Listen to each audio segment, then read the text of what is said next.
Alright, doing a mic check. Make sure my mic is good, people, before I just start running my mouth. Let me turn this music down a little bit. Hold up.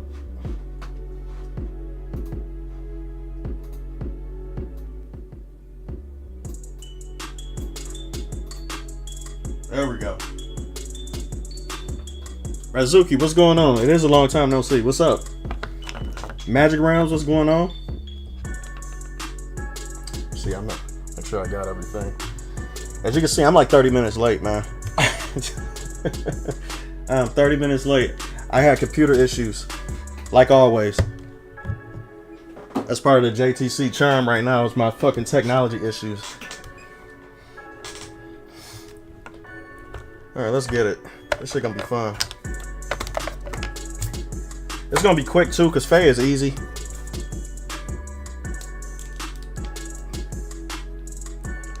Oh shit, man, I've been pretty good. I've been mainly focusing on my YouTube though, because like I remember you used to be on my live streams back on Instagram.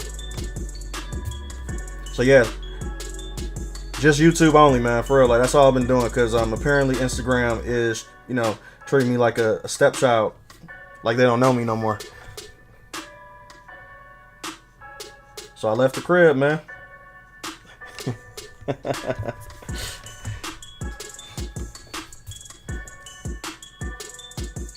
What the fan art? What's up, man? That concept magic, actually. That's what I'm gonna call it, too. I constantly have computer issues, man. Like, it's not even a thing. Like, I got some new specs going on my computer, too. And I'm still having issues that I never had before. But it's better than usual. So let's put it like that. Like, I'm doing a little bit better. I gotta put more details in this ear.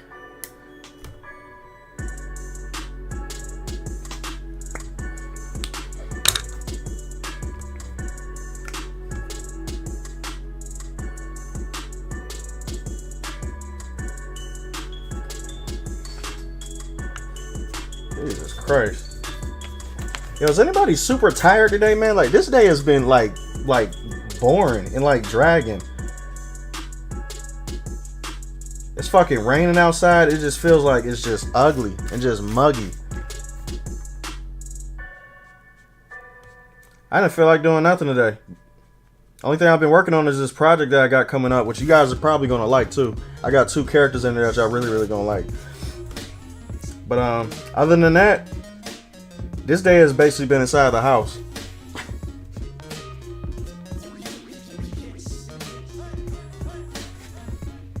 I had 0 energy for any physical activity. I'm like, nope, I'm not doing none of that shit today. I'm just going to chill and just get my stuff together, work on stuff.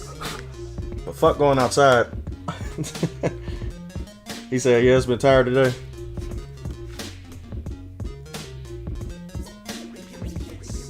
Draggy, man. I can't stand these days. But they are good for some reasons, though. You know what I'm saying? Like, for people who like to be on the go all the time, like, it's good for people like me because, like, it makes me sit when I have no choice to. You know what I'm saying? Like, it forces my mood to just stay still. And then I end up getting a lot of shit done once I stay still. But if it's super nice outside, man, like, I just feel like I have to be doing something more. For some odd reason, like, and I end up getting less done that time. When it comes to me being inside, that shit is a little weird. He said, Jay, I'm looking to get started with digital art soon. That's what I'm talking about. My question is, where do I start? Get you an iPad first.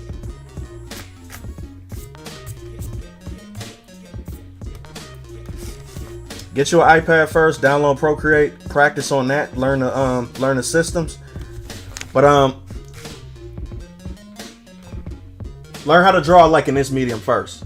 Like, so practice drawing on pencil, you know, pencil to paper first. And then once you get good at that, which I'm not sure where your skill level is when it comes to, you know, pencil and paper. But once you feel like you're comfortable enough doing it, then move on to digital art. You need to get the fundamentals down first with this and then move on to digital art. You should be looking a lot better, trust me, if you you get them good old fundamentals down. That was my mistake.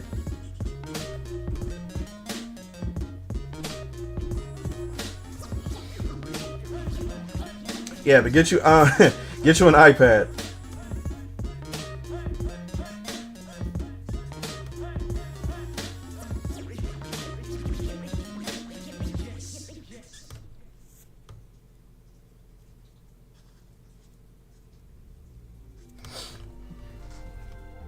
Okay, like, yes, or a tablet you can connect to your PC, get Photoshop or Clip Studio Paint. You don't need none of that. Like, for you to practice drawing right now, for you to just get into digital art, you need to just learn how to draw digitally.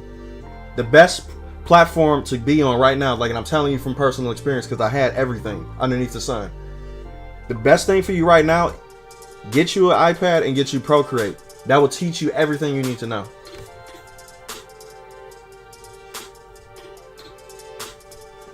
You don't even need Photoshop. You don't need that shit.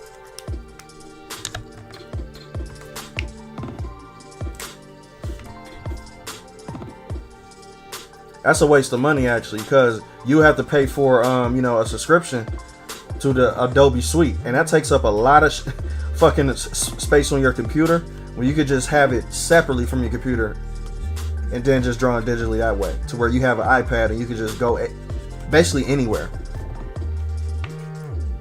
It's the best thing on the market right now for digital artists. I'm just gonna be real with you. But there's a lot of artists that's stuck in their ways that's not gonna want to transfer over to that. But for a person that had a Cintiq, for a person that used to work in Photoshop, Clip Studio, Blender, basically every single program that you could think under the sun, like Manga Studios, Procreate is the best one to be under right now because it's easier.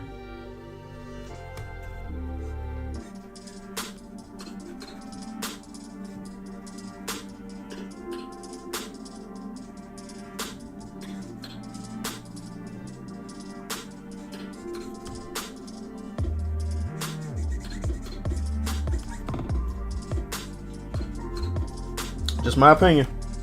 So yeah, in my opinion, digital art is something you can enjoy more since you can be very creative. Absolutely. I started digital art a while ago.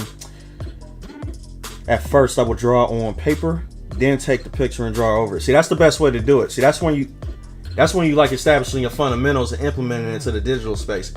Razuki is doing it right. That's what I do sometimes too, though. Like when I'm doing digital work, what I would do is I would draw it physically first, and then I would scan it in and transfer it over to my, my digital platform. That helped me out a lot too with my graphic novel, because like it allows me to do stuff quicker besides just doing it digitally. I draw things faster, especially line works, when I'm doing it in this medium. But now with the practice I've been doing, I just look at references and just be drawing from the mind. That's good. That means you leveled up. Cowboy, what's going on, homie? But that's real good right now, man. That's a good sign. You'll find yourself doing a lot of different things too once your skill levels start getting to par. You'll be like, oh wow, I didn't even realize I can do this now. And this shit would just happen out of nowhere. Like you would just be drawing one day and just be like, well, I guess I passed that threshold. Now let's move on to something else. But you won't know until you just actually, find yourself doing it constantly, because it's about muscle memory.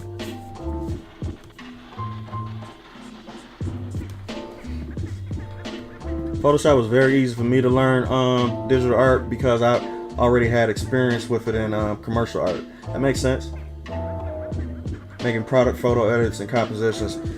Now, see, I had to teach myself digital art because where I came from, we didn't have none of that at all. They didn't even know what the fuck I was talking about when I said concept art. That's the main thing where I actually was trying to figure out how to do was concept art. Like that's mainly stuff for like video games, TV shows, movies. You know what I'm saying? To basically come up with the concept of something, like the look and feel. That's what field that I really wanted to get in, but nothing where I was at and where I grew up from didn't even know what the fuck that was. Like, so I had to teach myself how to do everything that I learned right now. There was no school I can go to. There was nothing. It was like, what the fuck is concept art? They only knew commercial car art, and that was about it. There was no video game studios where I'm from. There's no anime studios where I'm from. There's no Cartoon Network studios. There's nothing that I do now that's where I'm at. Like, so I had to literally go outside the boundaries to try to find this shit, to try to see who can actually teach me how to do it more. And apparently, they all just on YouTube. Which fucking sucks. I'm like, there's nobody I can go to at all personally. Nope. They all out the state.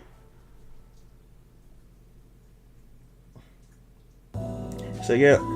So I already knew a lot Like how to use layers, masking, blending channels. See, that was the toughest thing for me, was learning how to do layers and shit. Layers, blending channels, which I don't even do half of that stuff now too. I'm like a bare bones type of digital artist, to where like 90% of the tools I got in Procreate, I do not use at all. That's the reason why I like using Procreate besides using Photoshop. Shadow, what's up, man? What I still don't like about Procreate is the layer limit.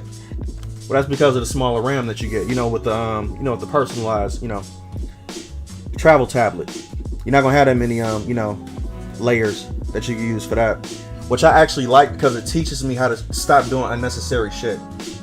Because before, when I was using Photoshop, my ass used a layer for literally everything because I strictly could. Now, since I'm using this, I'm only using what I have to do. And I'm starting to realize, like, it's like prescription drugs. Like, if I have like people that's over the age of 25, like, you guys will know exactly what I'm talking about. When I think about layers, like, it's how the hospital would treat patients with prescription drugs. They will give you a lot of prescription drugs, shit that you don't even need, until you go to a person who's actually in a different profession, who's, not within the field. They'll tell you, you don't even need half of that shit to be okay. Get off of that stuff. That's exactly how I feel when it comes to digital art. You don't need most of the shit that they give you to actually be successful in it.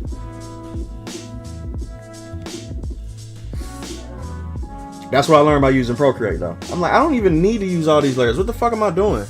I started combining everything. I'm like, I don't even need half of this shit. I'm good.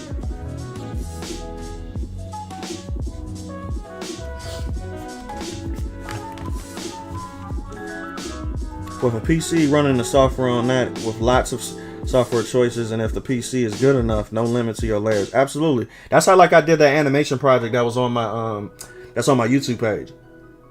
My computer was a beast back then. Yeah, I got turned on live chat.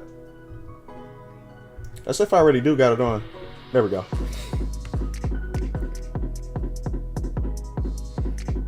Cowboy say yes.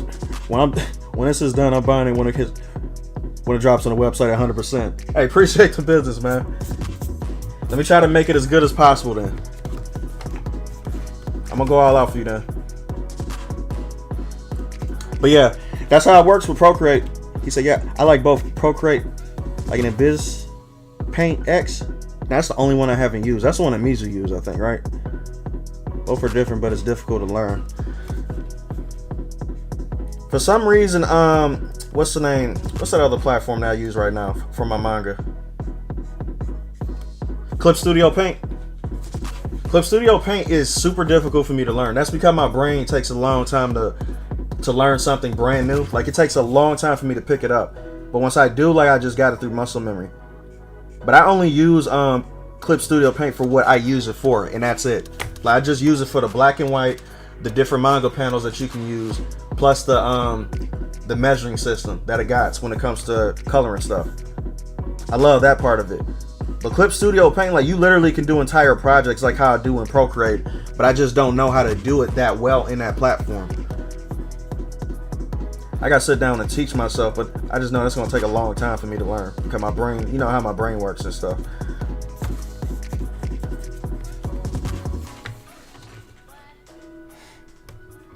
That's another recommendation. Having a PC for digital art should have 32 gigs minimum. Yeah, that's minimum, period. Hell, like, my iPad got over 100. I think it's like 200 something gigs I got on this iPad.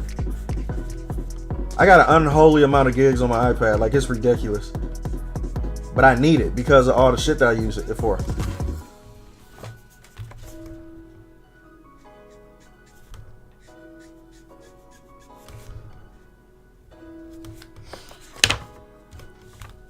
Yeah, she eyed this. Okay. I don't even know how Mizu used that. That's probably because she's more familiar with it. Like, see, if I was to be to start off with that platform, then I think I'll be able to be good with it. But I think eventually, like, so I will fall off of it because of how how difficult it is. Like, it's still difficult for me to use. I would eventually wean myself out of it, like how I weaned myself off of Photoshop.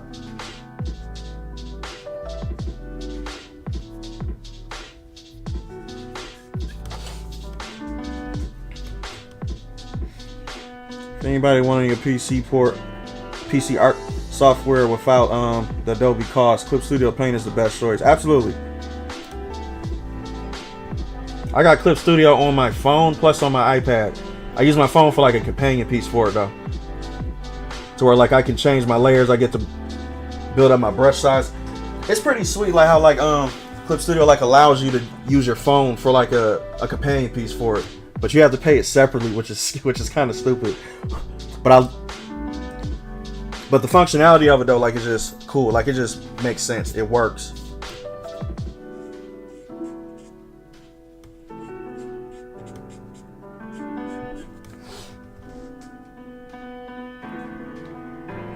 That's all I use Clip Studio Paint on, like, is my iPad. There is no digital art that I do on my computer anymore. I literally just do it on my iPad and that's it.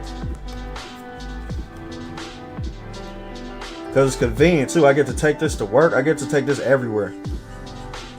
And then when I get inspired somewhere, I can just pull that boy out and just get to work.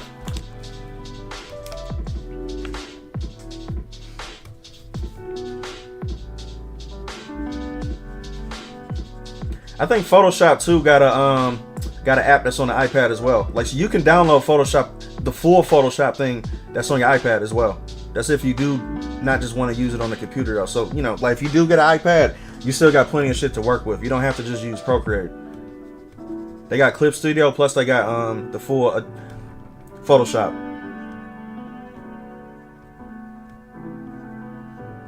And I still would choose to use you know, Procreate over that.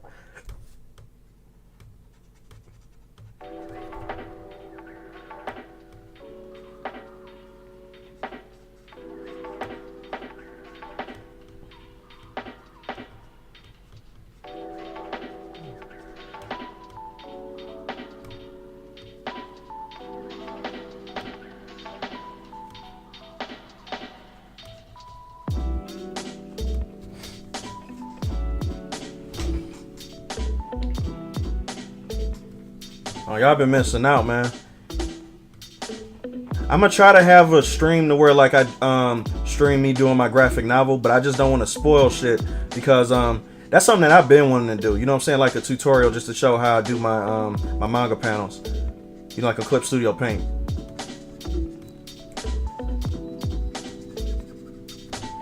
I really wanted to do a stream like that just to actually show y'all, you know, how that actually works, because it's extremely good for doing what it's meant for, which is panel and stuff like that. So that panels in black and white stuff, man, like Clip Studio is goated for that. You can't even do that shit in, you know, like in Procreate at all without downloading specific things that will take too long to do when Clip Studio already has it for you. See, also I think the iPad will feel a tad cramped for the 13 on the 13. My current tablet is 16 is when I consider minimum comfort size. Okay. You like the bigger shit then, because look, me going from a 27-inch Cintiq Touch to the iPad, there is literally no difference for me. Like, so I really do not get, you know, hung up on the size. To me, like, looking at the 27-inch is actually worse than looking at the 13-inch that I got right now, because your eyes have to go all the way up. Like, you got to keep track of stuff, and plus when you're drawing too, like, you want to see your size proportions. When your computer is so fucking big, like your screen is big, you get things distorted. You're looking all the way up here to actually see what's going on. But it's to each his own though. You know what I'm saying? Like for me, that was an issue for me. That's the reason why I was like, yeah, let me get something smaller. That size basically becomes irrelevant when your face is like 2 feet away from your screen anyway. I'd be all up in my screen.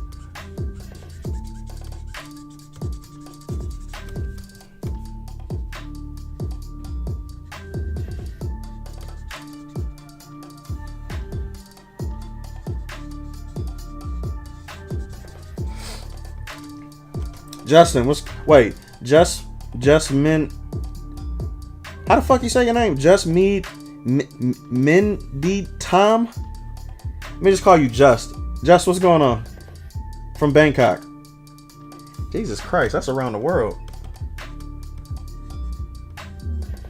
You said good morning.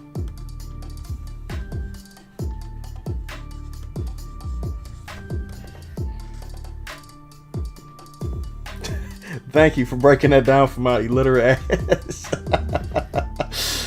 Just me and Tom. I'm sitting up there trying to read it all at once. Like, you know how like a phone number is? Like, just imagine if they took away the dashes from the phone number. Like, you just try to read the number just outright. That shit would be hard as hell to do. Besides you breaking that shit up in dashes. The human brain is funny how it works, man. Like, you see things differently depending on how it's written out.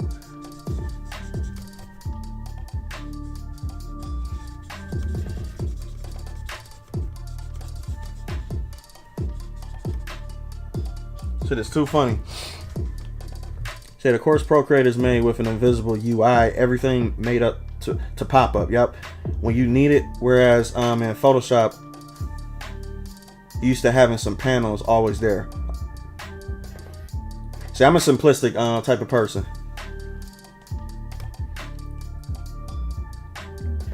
Name me the layers that I alternate with brushes and bring out my color wheel with needed. That's why I use Clip Studio too. Bro, you need to try the companion piece when it comes to the phone and Clip Studio Paint. Just to see how that shit works. Like, that shit is so effective and it's sweet. Man, this shit is dope, man. I don't even gotta focus on this other panel over here. I could just use my phone.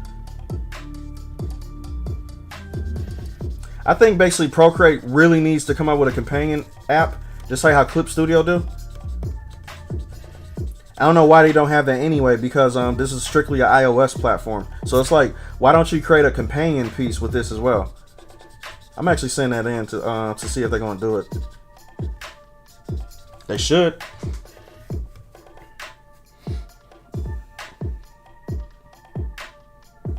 Appreciate for loving the content, man.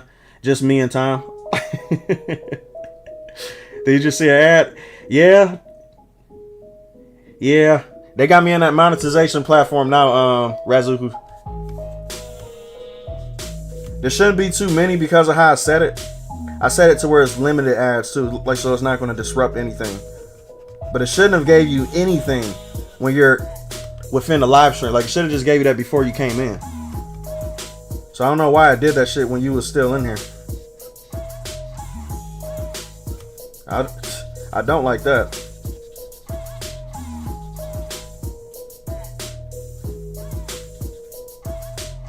Y'all let me know if y'all get ads again, man. I'm gonna shut that shit the fuck off. I really don't like that. Uh-oh.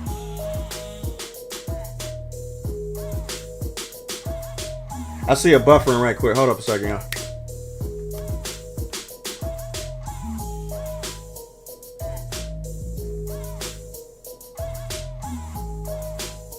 Okay. That should be good. Okay.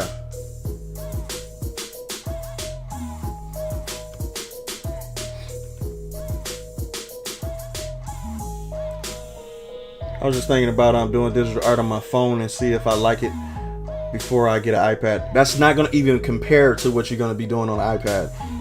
What you're going to do on your phone, the feeling of drawing on your phone is nothing like compared to drawing on an iPad. Trust me, like, you won't even get the correlation between the two.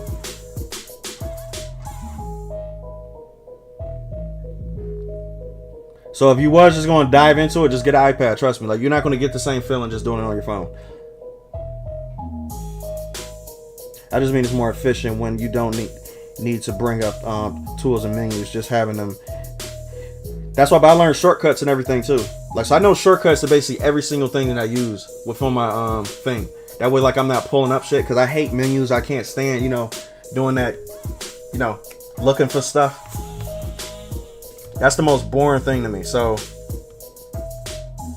I like to look up shortcuts first, and then back when I had my Cintiq, there was a little remote that we had too, to where, like, we get to have, like, we basically get to program the remote, and there's like 12 different functions we can do to program it to where, like, we don't even have to bring up a menu at all. Like, and this is on Photoshop. Photoshop has a lot of shit you can do, but this remote was able for you to actually download the entirety of what you do just on that one remote, to where you don't have to do anything. You don't even have to look for the shit.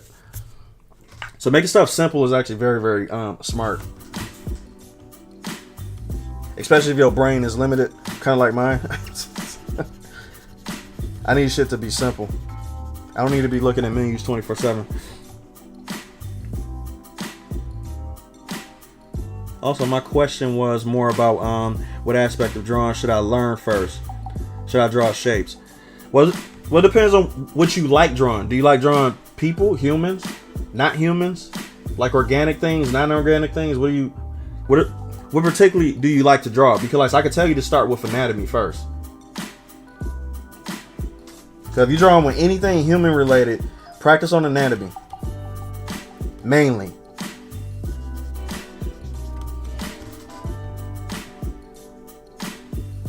I got to add first when I joined, then also got to add again. What the fuck?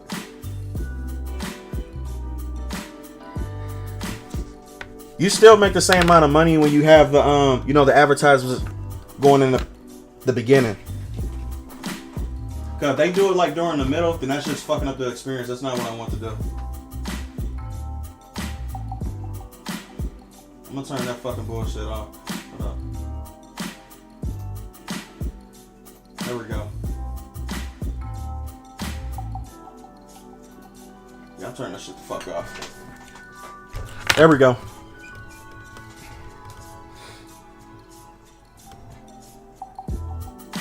He said, yes, I know just about all the shortcuts for Photoshop. Same here. Like any experienced artist must learn to switch tools, brush, eraser, smudge, lasso. Yeah, I knew all that shit by heart. Period.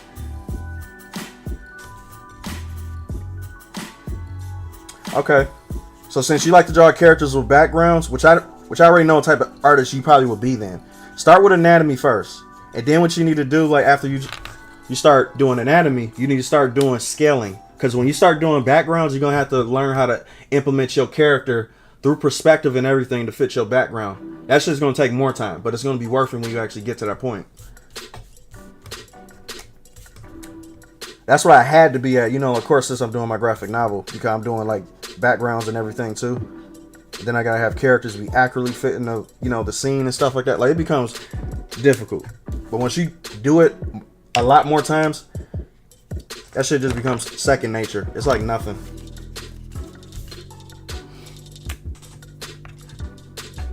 Maki, what's going on? Damn, it is the evening, isn't it?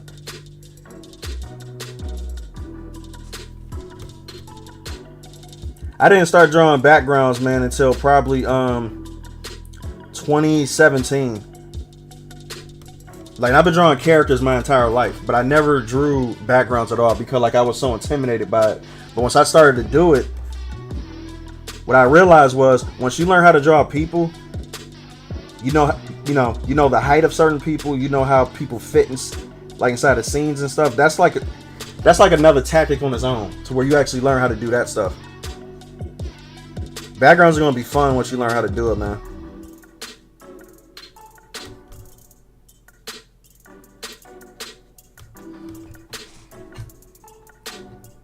Instead of clicking the two icons with the pen, right hand holds on the pen, left hand for the keyboard shortcuts. That reminds me of the remote that I used to have. What are you using right now with the fan art for your stuff, for your digital art, tablet wise?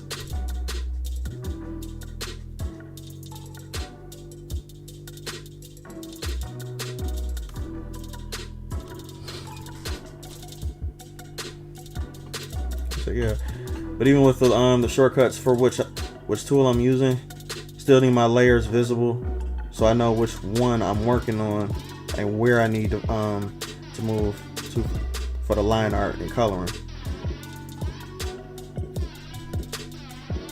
That's what you need to layer first. Okay. See, that's different for me because like I started off traditional at first. I didn't even learn how to use layers until probably year 2 within me doing digital art. And then I realized how effective it was and I went overboard with it. I started using too many layers. I was like, okay, this is like a crutch for me. So I could put this in this layer to where I'm not working destructively. But it actually turns out like my stuff started to look artificial because like I was using too many layers. I'm gonna explain this in a minute too because of what I mean by that. Because when you start doing stuff too computery, when it comes to like your, like your step-by-step process, your stuff will start to look less fake. You know what I'm saying? No, like it'll look more fake, kind of like a computer did it. What I want to do, like, is still have a mixture of between, like, you know, like the imperfections of an artist, what they would do, plus have that computer look at the same time. That's why I use less layers to try to make it seem like, you know, that it's still like hand drawn and stuff. Because when you do stuff that precise, like, just look like a computer did it. That's what I learned, you know, from me doing that. Because I went overboard with it.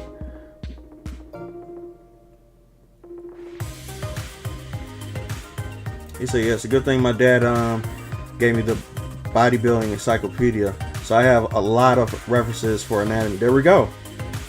That's a good place to start too. That's a good place to start from muscles and how to you know how they work and stuff. Layers being visible at all times is a must because I'm always switching the layer. Yeah, that's what I used to do. I'm working on it, like, and even still I find myself painting on the wrong layer. I still do that to this day. That's never going to go anywhere, man. Like, especially if you super invested on the project, you would forget that you're working on a layer that you shouldn't even be on because you're that invested in what you're doing.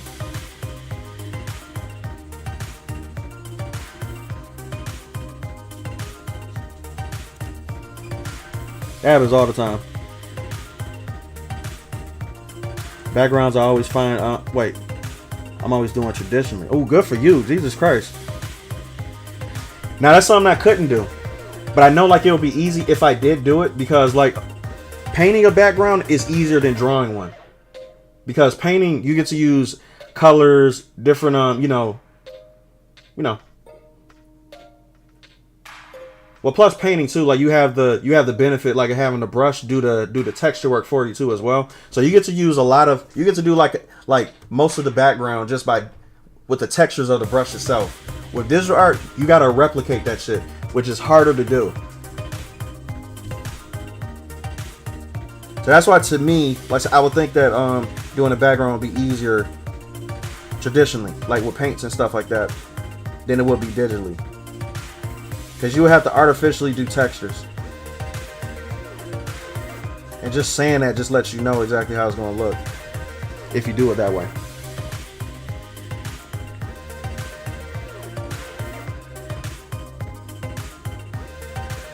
iPad Pro 12, 9. That's what you got, Jess? He's starting off good. Fanner said, yes, I hate backgrounds. Takes me long enough just to complete the character. Well, that's why, like, too, like, when you plan on doing a background versus, you know, like a background with a character, you're always going to make your character simplistic.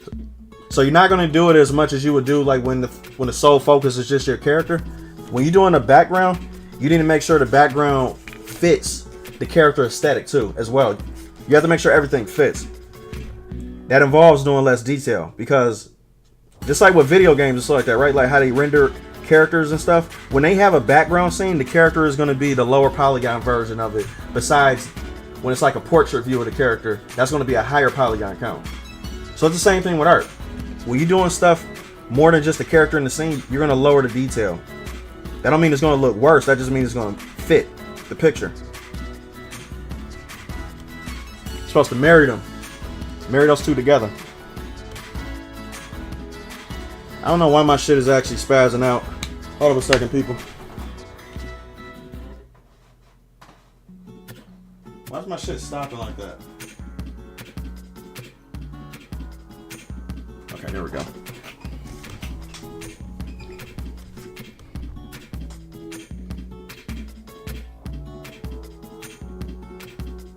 Yeah, wrong layers happen all the time.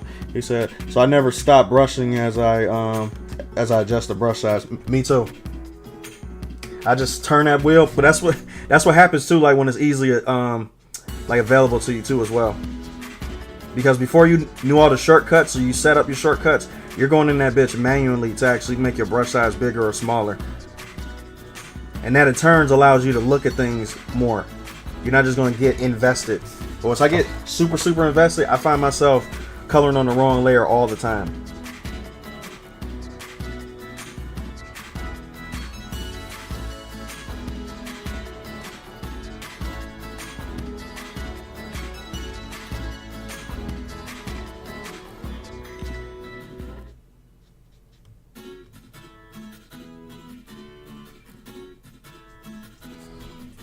Yes, sir.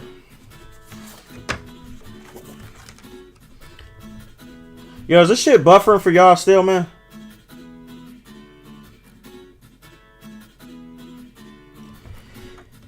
I don't like how this shit is fucking stopping, because it's like buffering like crazy.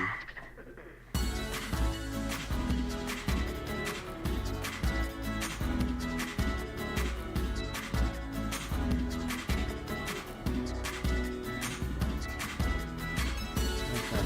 Let me see if I can fix this right quick. Hold on, people.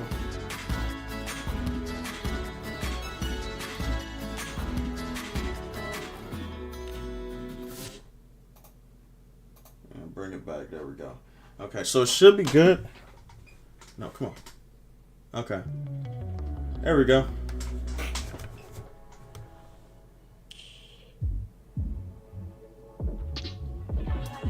That's better. There we go. Okay, cool.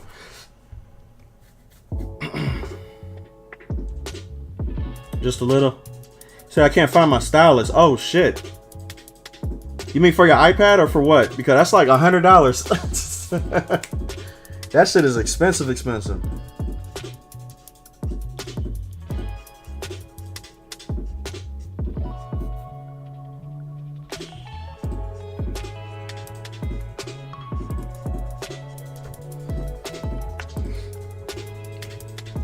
Shadow said no buffers on my end. Huh, nice.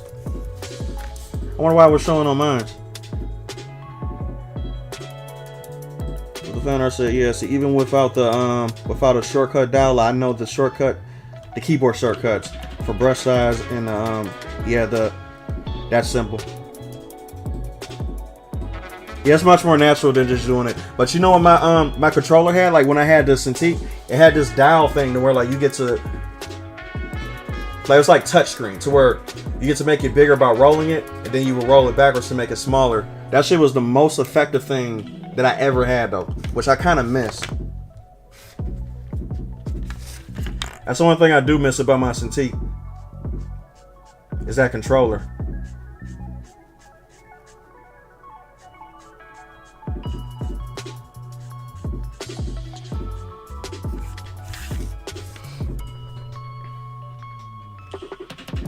See, I can't live without it now. That's because you're accustomed to it. And that's what happens when you get too used to stuff. Like, so I like to, you know, be uncomfortable with certain things. Because when I get too used to something, I feel that I use it as a crutch. Like, and if I have to use anything different, then I'll just freak the fuck out and just go crazy like an autistic kid, you know, who's just used to doing shit one way and that's it. I gotta get outside my box.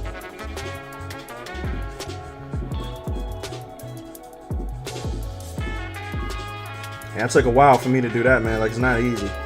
Because when you train your brain to do something, it's kind of hard to untrain it.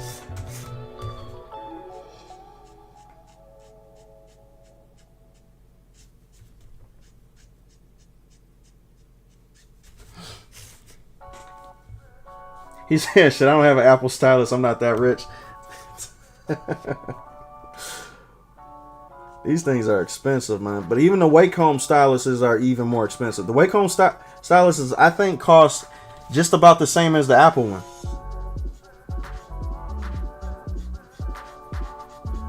Apple is just more experience.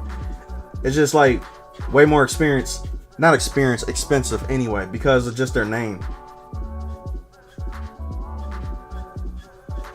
I still think the Wacom tablet stylus is better than the Apples, but you know, that's just my opinion.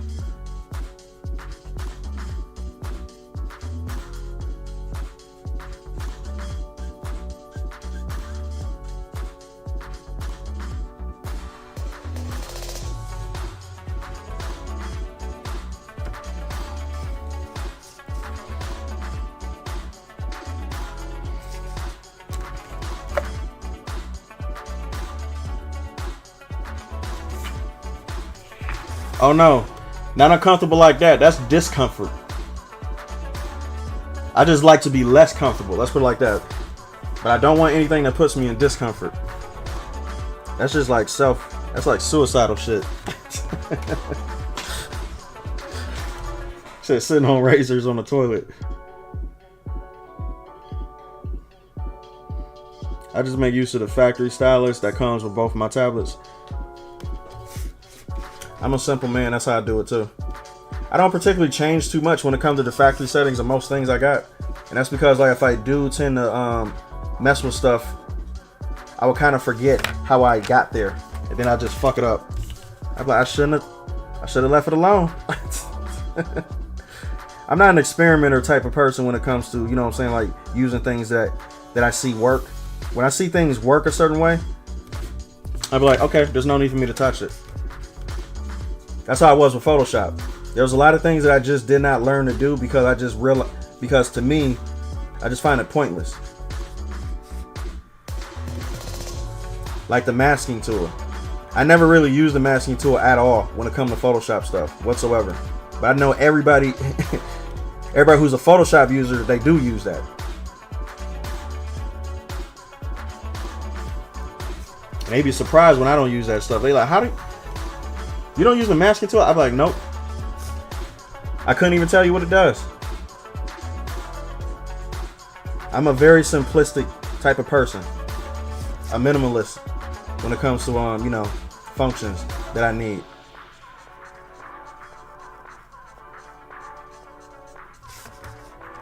Oh, yeah, I like that hair.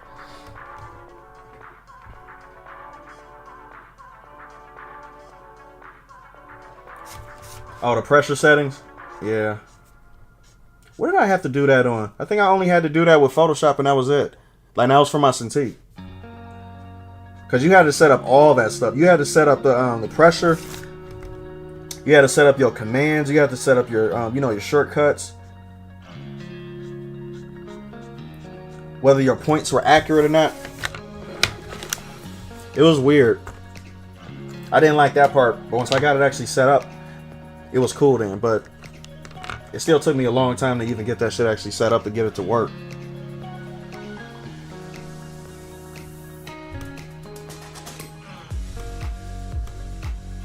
Yeah, you gotta represent Faye good, man. Like, Faye is a part of my childhood.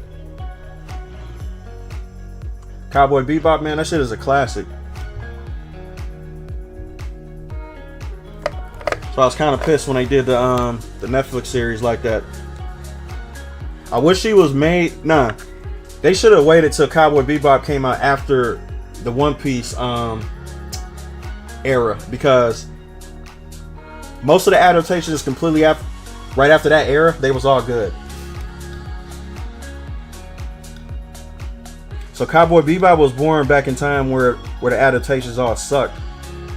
Once One Piece came out, that's when all that shit started getting better. They need to redo it again.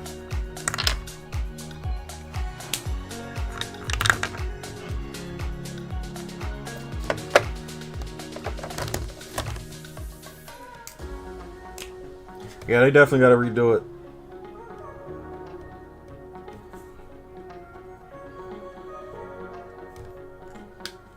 And they had the perfect main dude playing them too, though. Like the perfect look. The dude who played him, he actually fits him perfectly though. But it's just the execution of the show that just was like, yeah, you can tell they wanted to do something completely different. It just wasn't there. Like, this shit is terrible.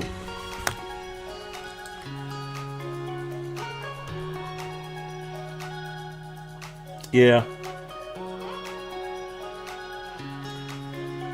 But that's funny because everything after One Piece succeeded. Everything did. I gotta do the 90s black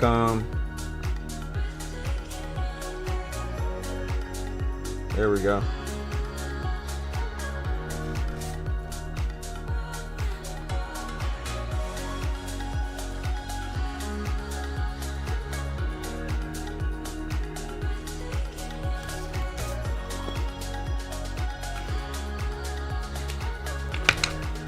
Unfortunately, that studio shafted the author of Cowboy Bebop out of the project after slapping his name across it. Are you kidding? I would be fucking pissed.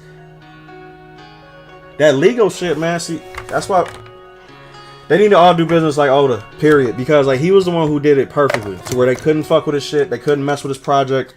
Like he even threatened to pull out if they was to mess with it. That's how everybody need to do their stuff when it comes to these big platforms getting a hold of your IP. Protect your shit.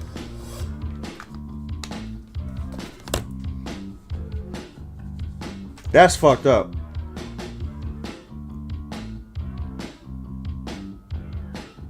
You know, half the casting, but the serious problem was the disrespect towards the source material and fan base. Absolutely.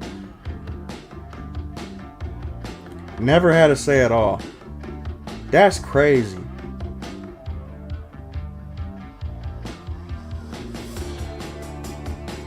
Yeah, they butchered the characters of... Yup. They gotta make every character like that a girl boss. Cause look, when it comes to anything made by Hollywood standards, right? They have to have this shit in it because it's literally documented that they have to put the stuff in. Period. Like, it doesn't matter who's in charge. They have to put this stuff in it, kind of like a checkbox mark, right? They got to see how diverse it is. They got to see how women are actually depicted in it. That's why Faye's look is completely different than it was in the regular stuff, even though it's an adult show. So I don't understand that shit. You know what I'm saying? Why they gotta censor grown stuff?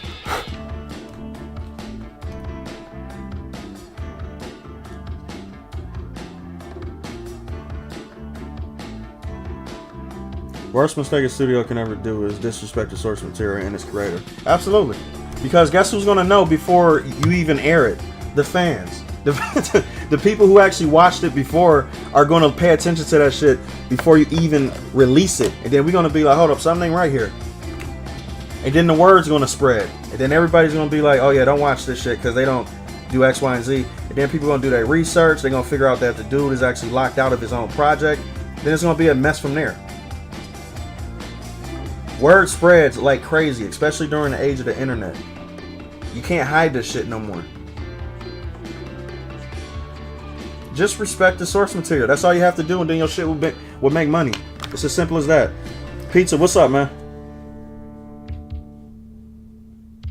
I'm telling you, like the way they spoiled the romance between Spike and Julia was pushing that tired old narrative. A strong, confident woman don't need no man. Absolutely, they do the same shit over and over.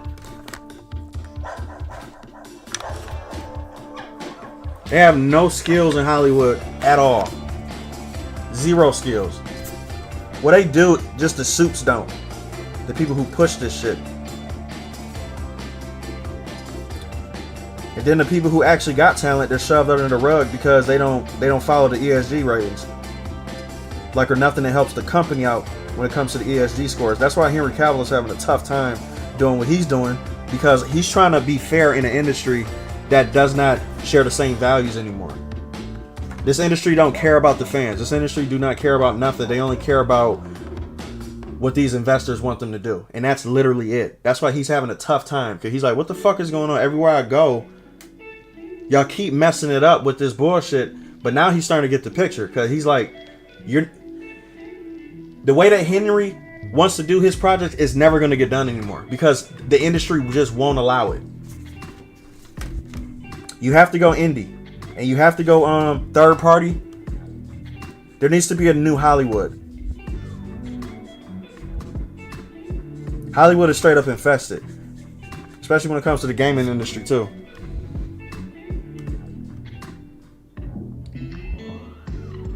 What also helped was that everyone in the production team, including the actors, were huge One Piece fans. See, that helps. Like, wanting to stay close to the project as the original source material. That's what it's supposed to be. But it's never going to happen when it comes to big AAA studios anymore at all. The only reason why that worked is because they needed Oda because of his contract deal. Like, nobody can do his stuff unless he's involved in it. So they had no choice but to make it the way that he wanted. But that man, that boy Oda was in a position that not many other people can be in. That's the only reason why his shit was successful. Hey, let's go. The rest of the JTC crew. 40K is going to be a disaster, and it will be another property with his name involved that's going to be butchered. Yeah, which I kind of hope that he just bail out before it gets too quick. You know, before it gets too much. which I'm pretty sure he's gonna do anyway. I think that Henry's gonna bail the project before it actually becomes a thing.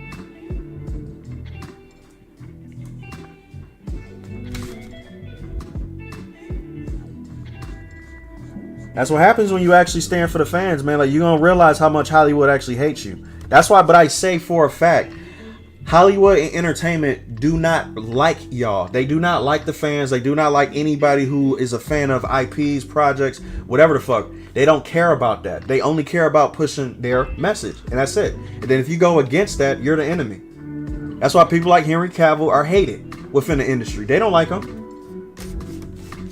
They don't like him at all because he puts us first, and that's against their rhetoric. They are anti-us. They want us to just follow suit. Shut up and do what we're told. That's it. Yeah, rip his career. But you know what, to tell you the truth, like, there needs to be a new Hollywood though when it comes to like the entertainment industry.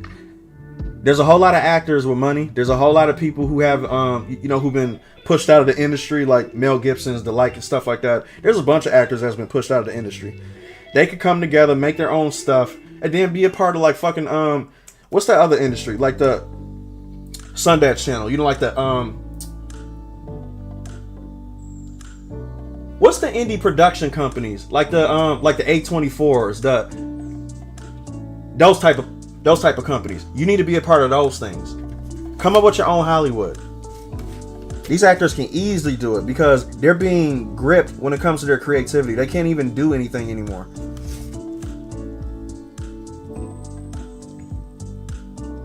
My favorite thing about like his involvement is that Oda was literally telling him to remake scenes he didn't feel were good enough, and even the cast was like, yeah, it felt off. That's what's up. Mizu, what's going on? Don't ask questions, just consume product and get excited for next product. Exactly. They have to turn you into a robot, otherwise you won't comply. And that's what I was saying about this whole Assassin's Creed situation, to where like a lot of the casual people who don't understand what's going on in the industry, they don't even realize that them protecting this shit, you're doing exactly what they want you to do. You're protecting a product that is not for you, that's not even towards your demographic, but they know you're just going to comply and basically tell other people to shut up because your nostalgia is kicking in. So where you like, no, you don't want people fucking with your nostalgia. Like people like me who comes on the internet and tells you the truth about these, this crazy shit that's going on behind the scenes, you kind of get freaked out to where it's like, oh no, your world is shattering. So now you have to defend your world from being shattered, which makes me the bad guy. That's literally what the companies are doing right now. They're turning casual people against the people who's trying to wake them up. It's an extremely smart tactic.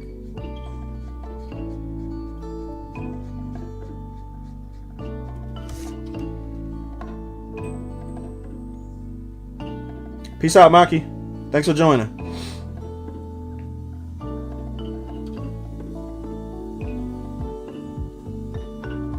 Yeah, you gotta put that in the suggestion, Mizu. I still got commissions to do as well, which I'm about to post that probably tomorrow. It's gonna be a big commission.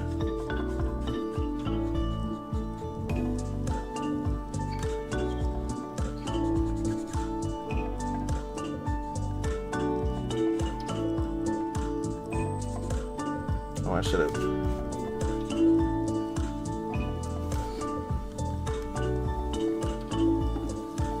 Who we wanted more accurate, they get wrong. Who needed to be less accurate looks stupid in the live action, for real.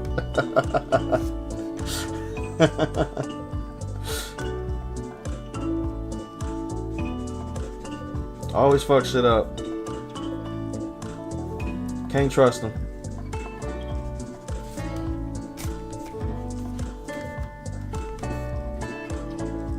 Oh yeah. Let me know if this shit is starting to buffer again, because like I'm not seeing it right now on my end, but I just want to make sure it's the screen still stays consistent.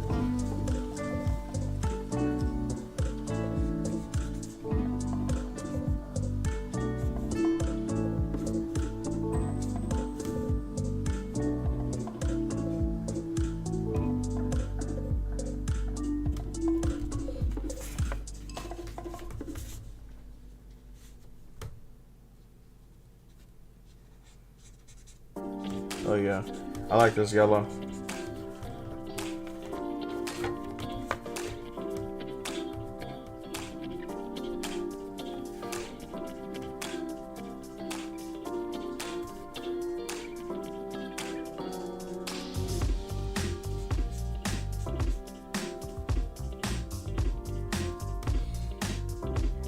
Near the anime season part 2 announced for July release already. Jesus Christ.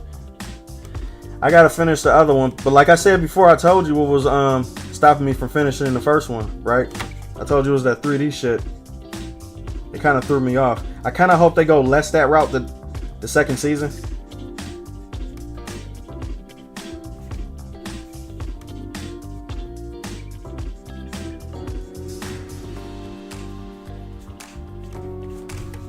I hope so.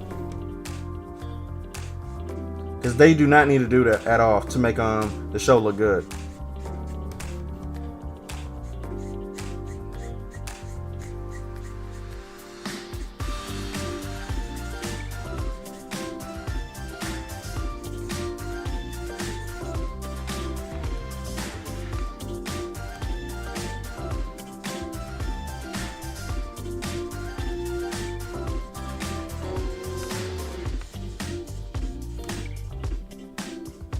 Yeah, I want that shit to be hand-drawn, for real.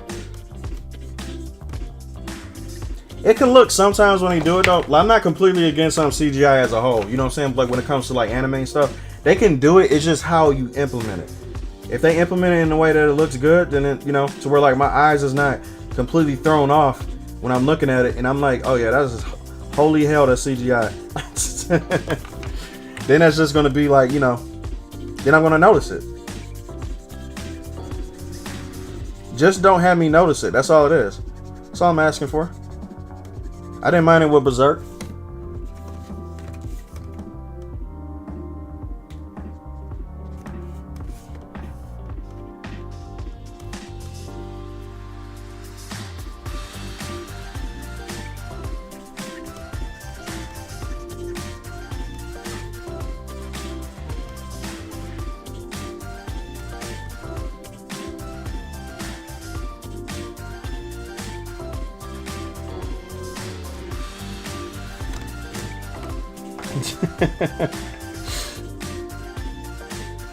When it came to 2 being 9S, they had their hand animation. It was stunning. Yeah, that part was good, but when they was in the mechs and shit, I was like, oh shit.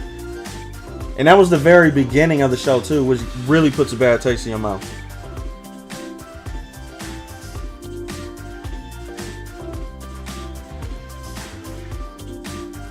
Yeah, they need to keep it strictly 2D animation.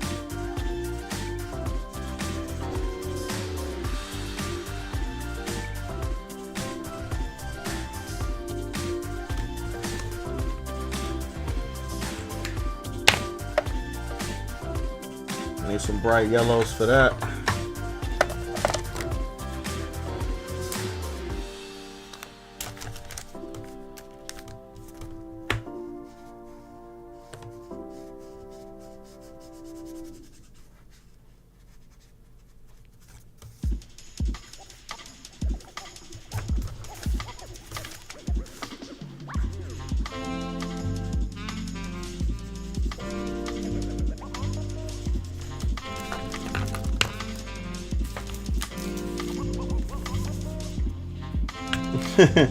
If this holy hell was this made by Michael J CGI for an anime, then yeah, too far. That's how it felt for me when I first watched it.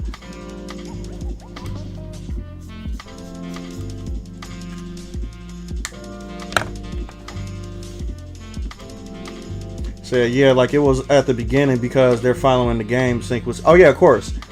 But that still doesn't take away that was my first impression. You know what I'm saying? Like, look, playing the game, like being a fan of the game, like so I already knew how they was going to start off the entire thing. The entire beginning of the anime is exactly how the game is. So like, that was my first thought process going into this. Like, it's how are they going to do this scene? Because it's nothing but mechanical shit. And then when I saw how they did it, I was like, no. It just stood out to me.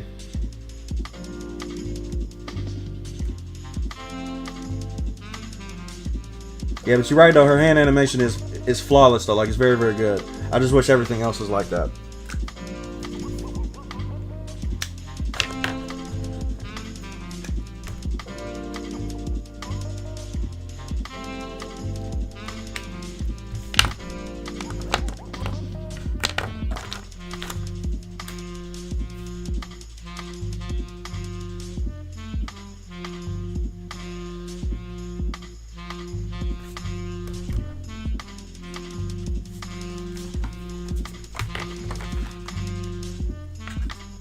I'll say for how stunning the androids are drawn in the motion, makes the CG portions tolerable.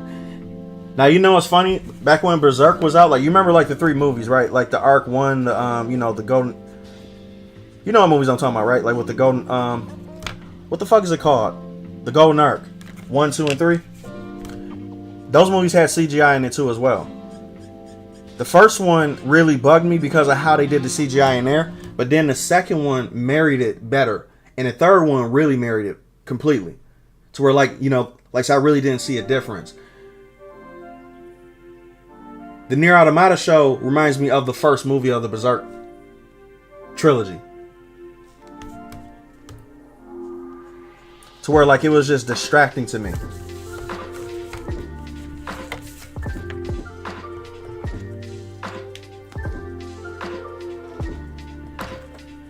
Oh, you gotta see that Berserk, man. That Berserk, the 3 movies, the Golden Arc 1, 2, and 3, fantastic.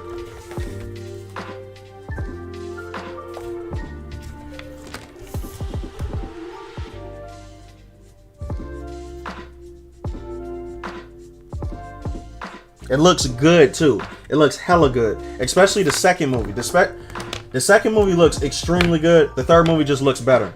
But the first movie, you gotta get through that CGI jank that they were trying to figure out how they wanted to look first. And then once it gets to the second movie, you start to see that they knew where they was going a little bit more with the look and stuff.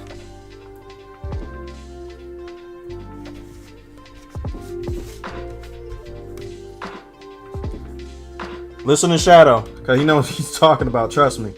Berserk, to me, like, is one of my favorites when it comes to that genre. And there's a lot of games and TV shows, plus animes, that's been based off of the world of Berserk. Dark Souls being one of them. That's the reason why Berserk holds a special place in my heart. I love it.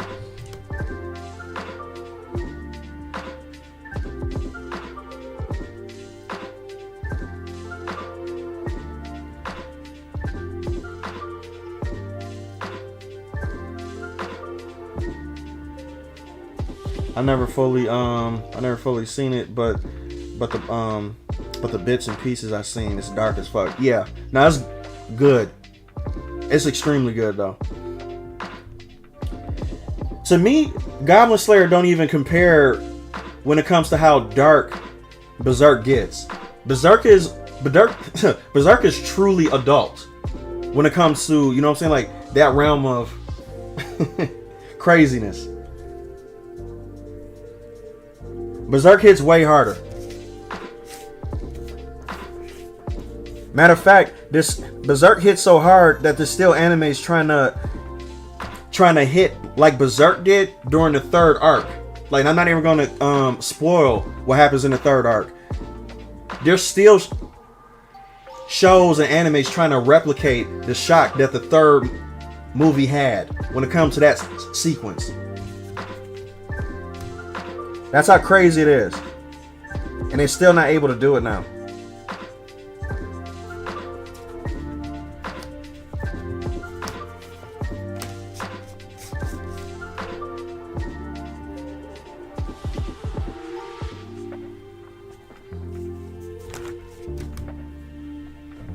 Way darker than Goblin Slayer episode 1. It doesn't even compare.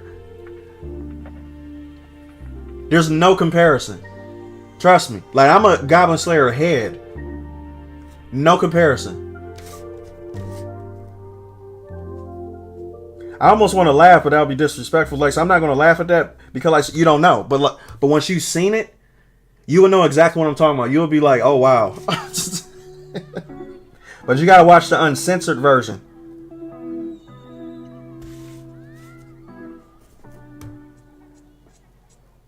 That shit is child's play. That shit, Berserk is fucked up, but in a good way. You know what I'm saying? Like, it's not just pointlessness. You know what I'm saying? Like, there's a reason for everything that happens in Berserk. There's a lot of animes that do that shit for shock value now, but Berserk, literally, the reason why it stays with you so much is because there's a reason behind everything that happens in Berserk. And it's fucked up. Yeah, Pizza said it perfectly. He said that shit is child's play, which is scary.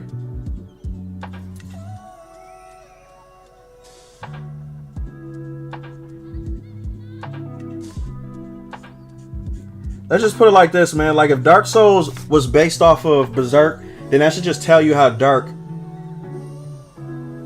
that Dark Souls would inspire to be. Like, if you know the lore of Dark Souls, you'll know how fucked up that lore is. The dude takes direct, complete inspiration from Berserk. It's not even a question.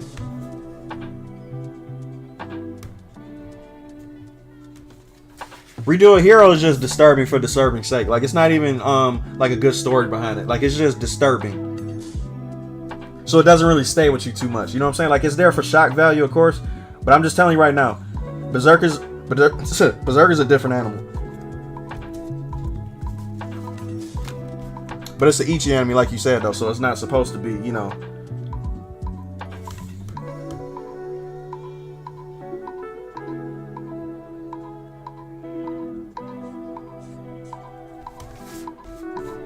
Yeah, Redo a Hero is just strict revenge porn, and that's it.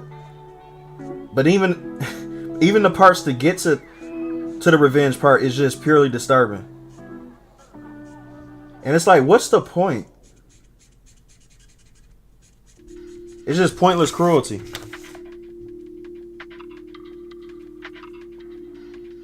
Large Small World, what's up?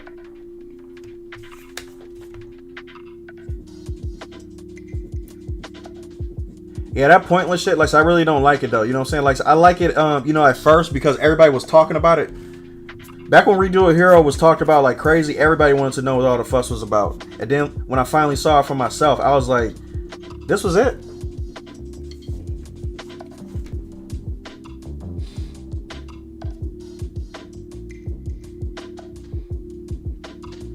Second episode, when the main character gets his revenge on the princess, what he makes her do, I mean, I know, even knowing what a cunt she is, that shit was hard to watch. Yeah, for real.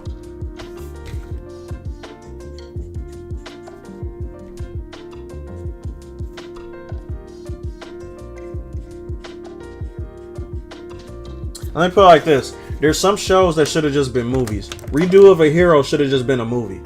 To where like the ending of the movie was him getting his revenge. You know what I'm saying? Like it shouldn't have been a series that just spanned for God knows how long.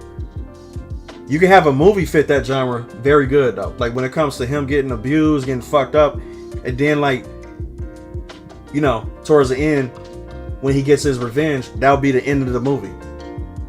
You don't have to go on further than that. That's why it's just revenge porn now. Because they basically turn it into a harem.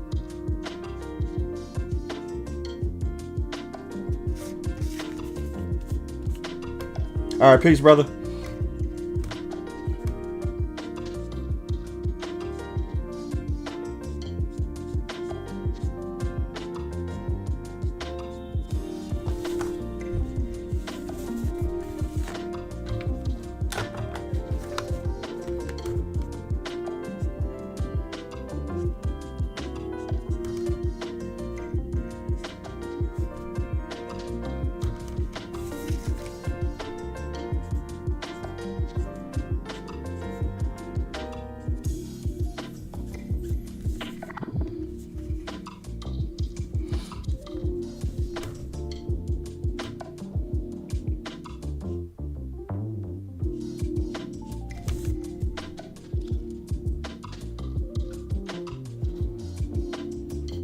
I'm actually surprised that brown is looking good as it's looking right now. I thought I messed this up at first, but then when I looked at it more, I was like, oh, yeah, that looked pretty good.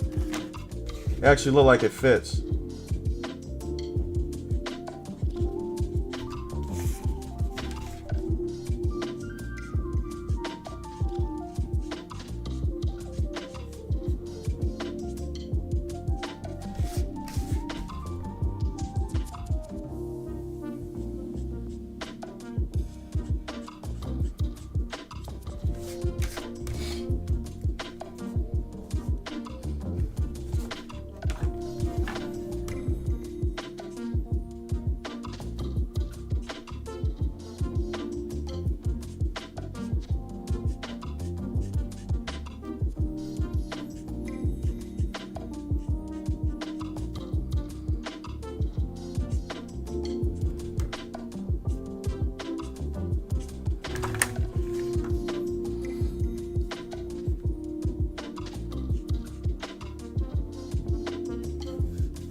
There we go.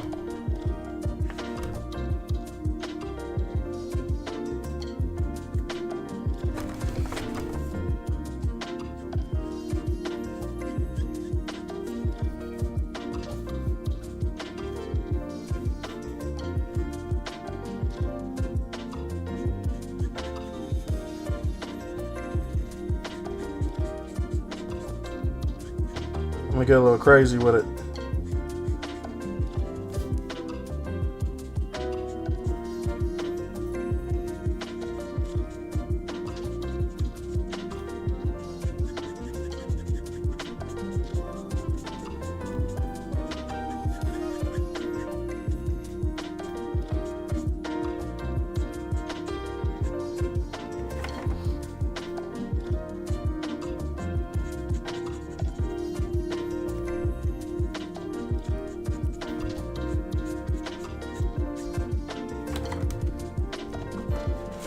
I actually like how that looks. So now I'm gonna blend this shit in.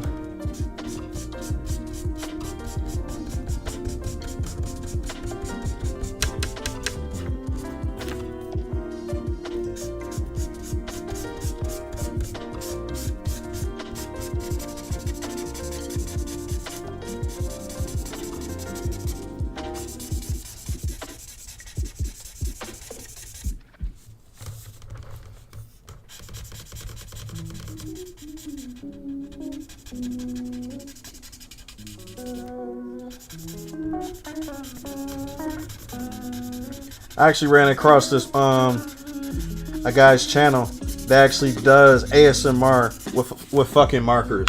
Like literally, he literally just takes a canvas and just take his marker and just run it across, and just the sounds itself, just have people just sitting there. This dude had 500 people in his within his live stream. I'm like, what the fuck is going on? And this shit was on TikTok. These guys are geniuses.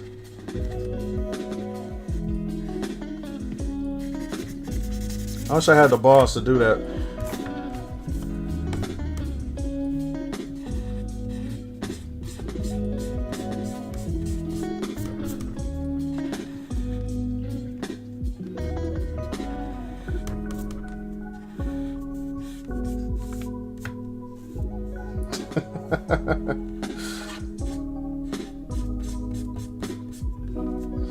Hey, you know what? I can't help but congratulate them for doing that shit, because y'all look, like if they're able to make it off of doing that, then there's really nothing I can say.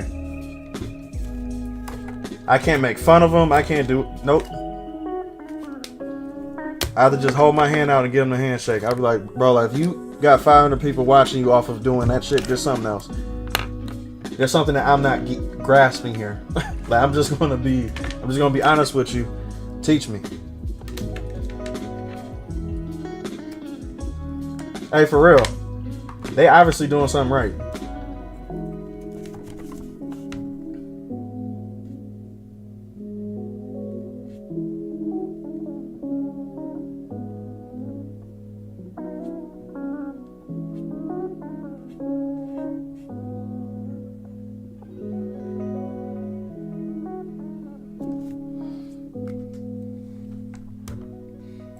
Imagine making it doing something crazy simple like that. Like, damn, congrats, but sheesh, good luck with those weirdos. Hey, for real. That's the one thing about having a fan base like that. Boy, having meet and greets would be a motherfucker, because you better not show your face. If you're doing ASMR stuff like that, you might as well just show your hands, and that's it.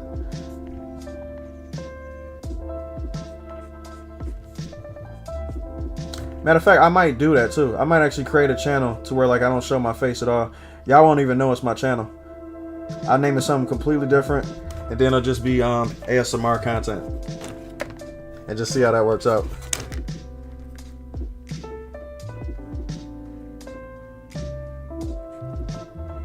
I'm gonna just take a piece of paper and just take my driest marker and just run it across it, just to see how many viewers I'm gonna get.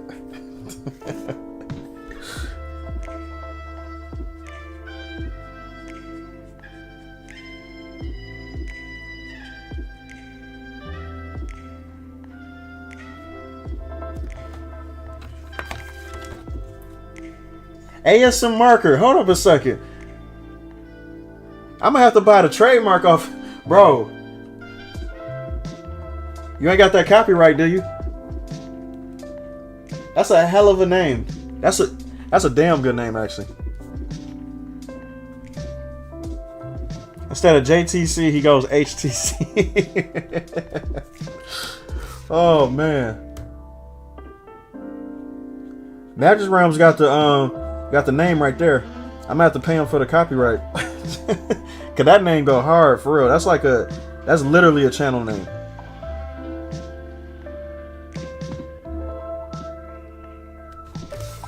ASM marker. God damn.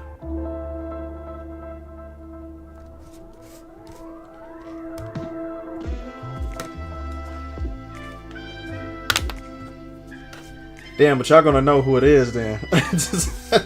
When I create the channel, y'all know exactly who it is. They'll be like, oh yeah, this is Jay's channel. I recognize them hands anywhere.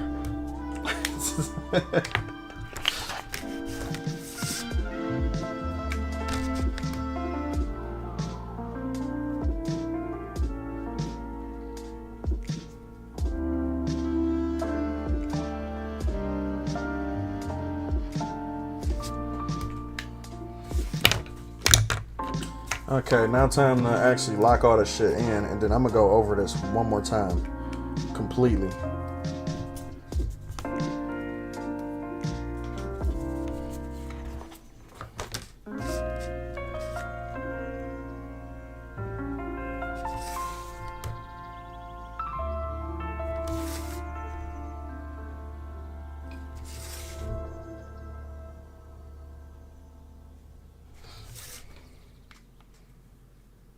Add some J's. Yeah, here's the thing. Like, so I can't have my name being in it at all. You guys can't even snitch on me. So when I do create this channel, don't tell on me. Don't say, hey, this is Jay's channel. Don't do any of that.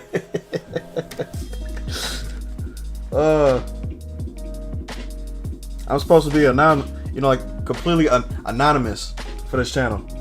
I don't want nobody knowing who I am. I just want to be the guy with the hands that come in and scribble shit on papers.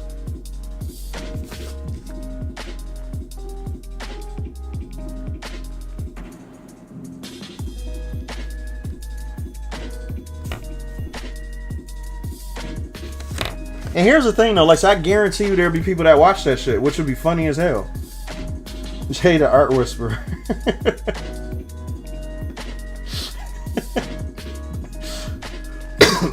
Oh shit. Hey look, that's why y'all gotta keep my secret. Cause y'all will already know my hands, right? Y'all gotta keep my secret. Y'all can't mention Jay not one time. Like if I do have that channel.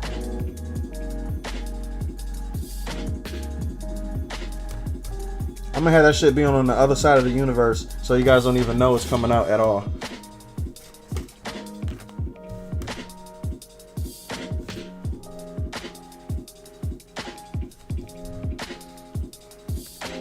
Yeah, keep my secret, man.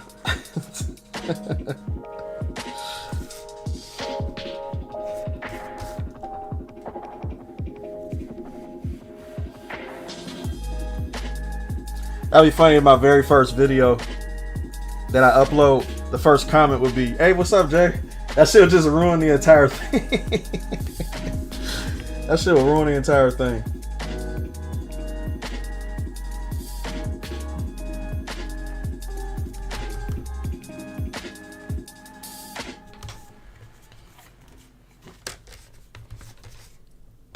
Oh yeah, I recognize those hands. They belong to an artist that goes by the H or something like that. Oh man.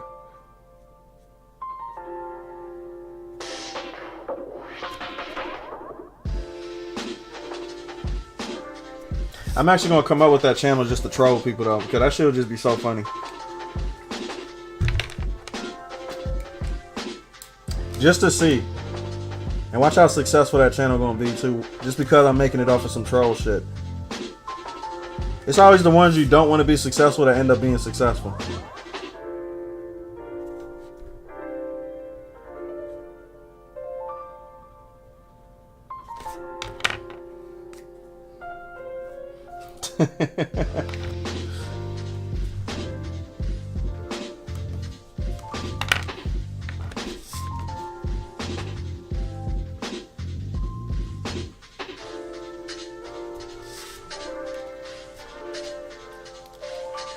That would piss me the hell off. Like, that channel got 500K. I'll be like, what is going on here? That would piss me off. I'll be like, this is not what I want to do. It's not what I want to do. Period. I'll be like, what the fuck are you guys doing? Stop subscribing. Watching me fucking scribble on a paper.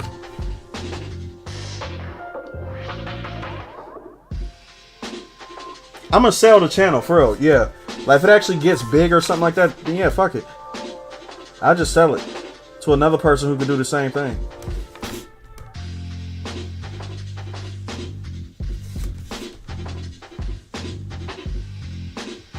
Or you know what I can have? There could be like different collaborators on my channel to where like there'll be like different hosts, right? But y'all only know the difference of the host depending on the type of hands come inside the screen. So you'll know my hands because I'm black. And then like I might have a collaborator who's not, or another one who is. You know, who knows? And then it could be like a joint channel to where we just scribble shit on the paper.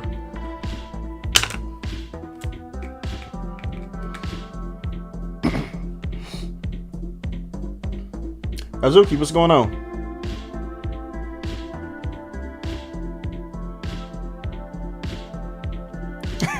He said an oiled up version.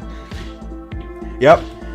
Do a pizza set like we're like if you want it for a JT Tuesday, come in the Discord like and drop in a suggestion. That's what I'm doing in my Discord now too. I'm doing like nothing but the suggestions in the Discord, not on Instagram. Fuck IG.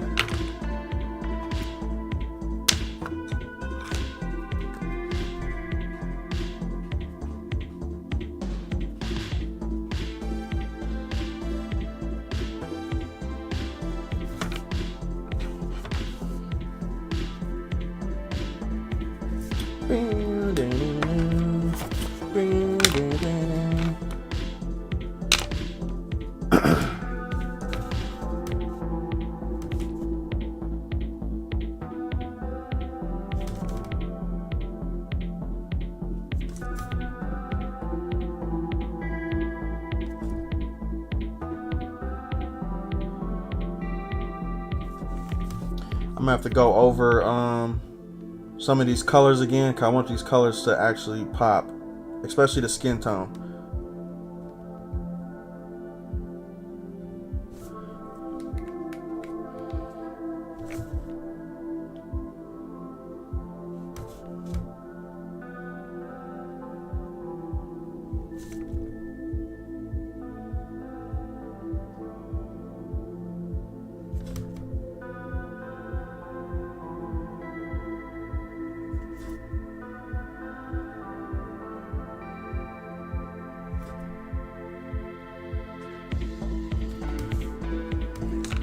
Oh yeah, how was y'all Memorial Day, man? I forgot to even ask y'all about that shit.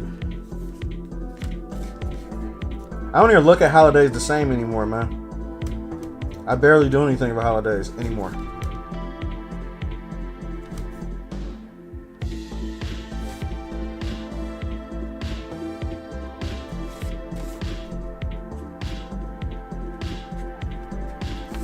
I want to get back to that again, though.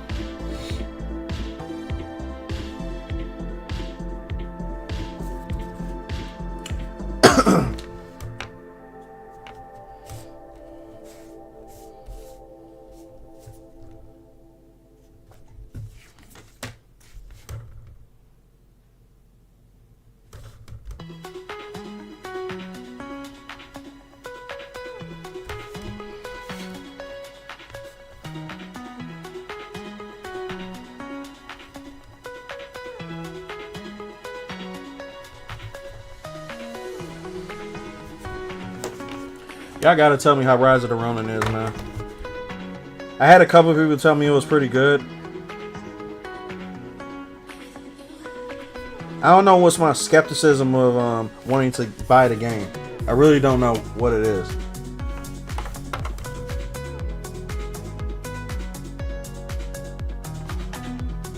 I say the old me would have been bought this game as soon as it first came out.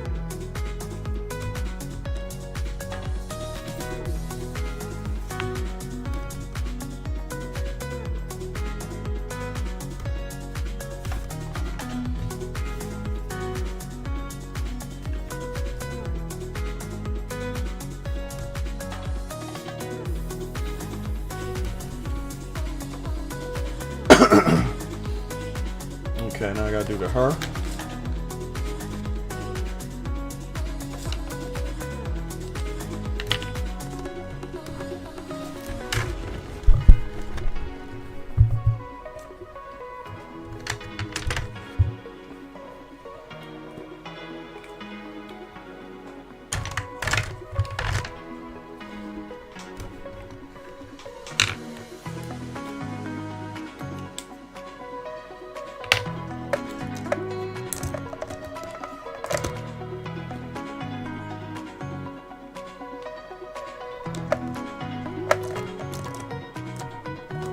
Where the fuck is my marker?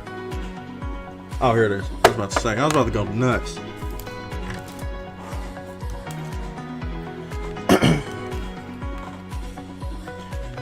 Coming from Stellar Blade, Rise of the Ronin is good, but the parry timing is just off. Gotcha. Some aspects of gameplay feels odd, and some of it feels okay. So it's not as good as Stellar Blade, is what you're telling me.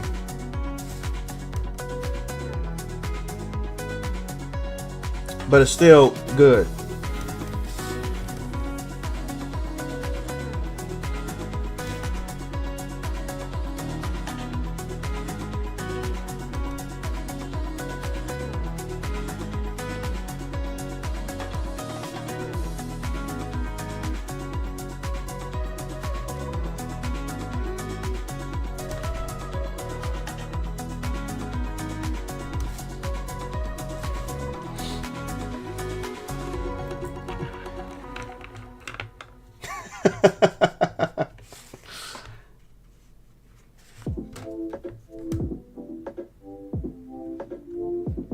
Hey, Faye was the shit back in the day.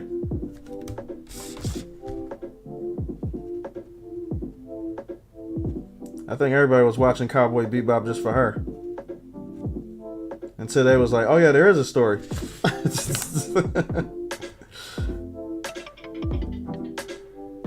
Back in the good old days of Adult Swim. Pretty much as more like a Wulong Fallen Dynasty type. Yeah, Wulong was just alright to me. Like, it wasn't good per se to me. Like, it wasn't like, you know, of course it's nowhere near like a Souls type game for me, but it was just alright.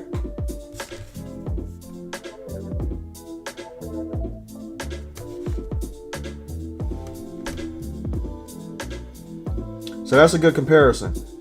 Now I know where to put it at.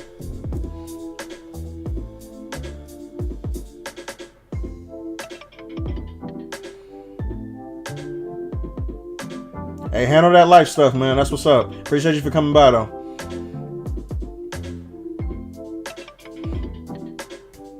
Came for the waifu, stay for the story. Absolutely. Get me in the door first. Get me in the door, and guess what? I'm going to pay attention to that story the best way I can. That's what happened with Stellar Blade. Can't go wrong with that. And there is nothing wrong with enticing your audience with trying to get through that door. You're supposed to advertise them.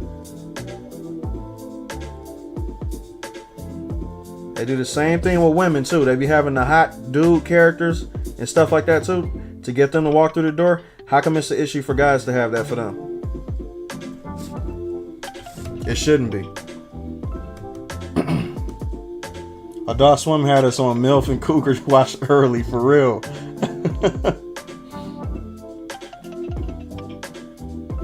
Faye and Revy. I gotta do another Revy picture.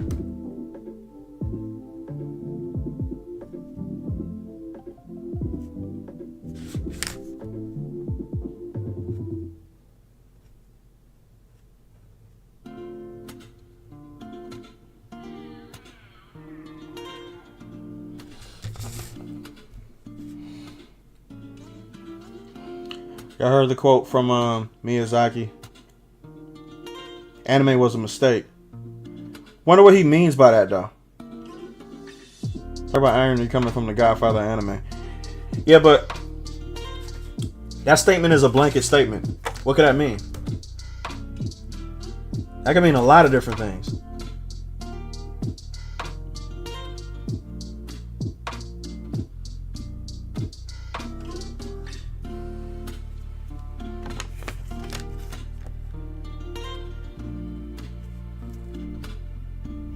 I want to know the context behind that. Like, what, who was he having a conversation with? Was he being interviewed? Who was he,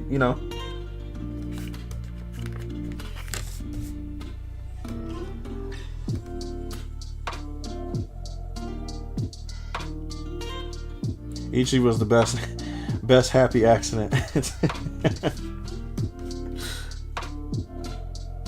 I don't even know how Ichi became a genre, but it did.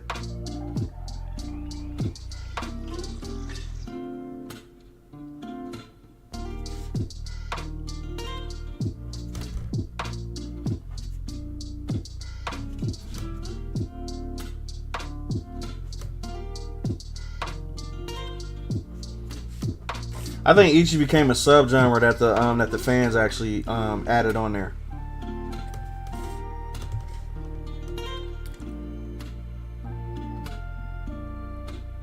A blessing and a curse, for real.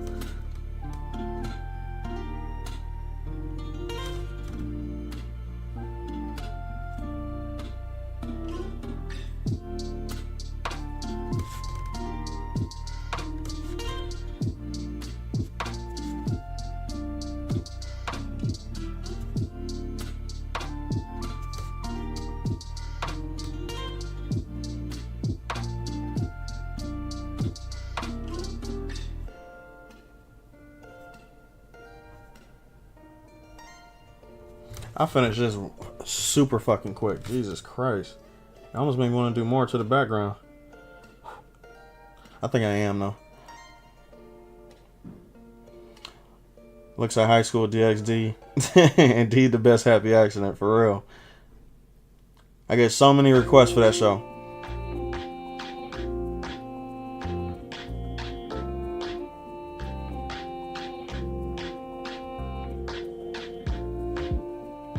Not so much a genre, more of a category. Like, you can have isekai, shonen, slice of life, romance, fantasy, sci-fi, mech, without the Ichi stuff. Absolutely. Like, most of them be good. To tell you the truth, like, if your selling point is the Ichi, it's not going to do as good or be as memorable as the ones that focus on, not having that part. You can still have the fan service, but it's like, don't make the entire thing be that. Redo a Hero is a case in point. People remember it strictly because of that one episode, and that's it. But you're not going to have people stick around for the entire series. It's not going to happen. They want to get that one shock value scene out the way, and then once they know it's a series afterwards, they like, oh, this just spoiled the fact that this ruined it now because the shock value is gone. What more can you do? That's why that shit should have been a movie. It shouldn't have been a series.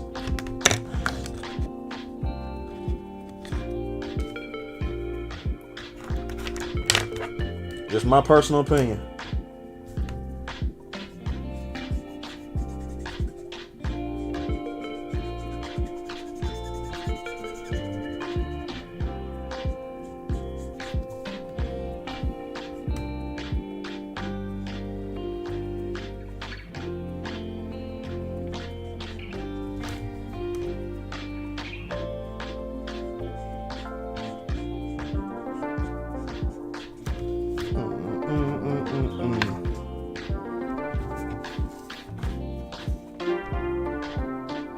Yeah, those some good writers.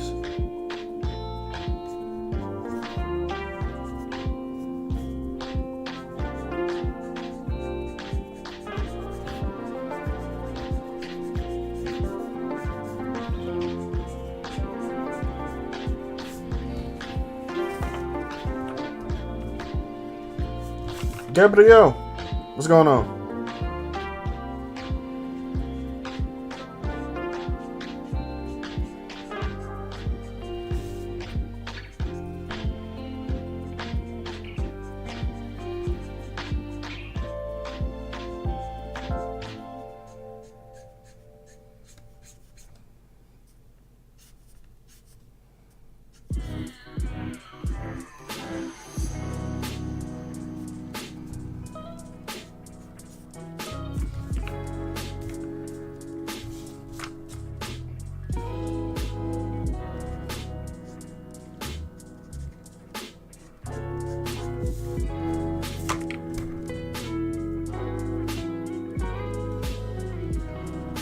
Should have did the inside of the face a little bit too when it comes to the line work, but I don't think it's needed.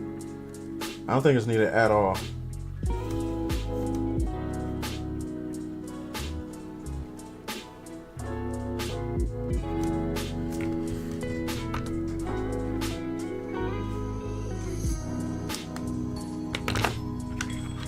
I think I'm gonna do a quick little background for this. I just want to see what I'm gonna do because I want it to fit. I might just do something simple like a let me see, cause I got time. I got plenty of time actually. And I'm just gonna do a simple square background and that's it. And I'm gonna have it be like a bluish color, a light blue.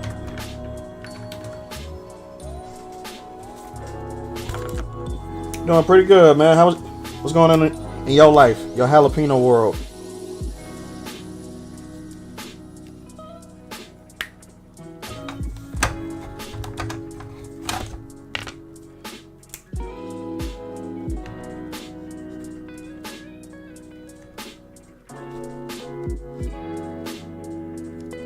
I need something lighter than that.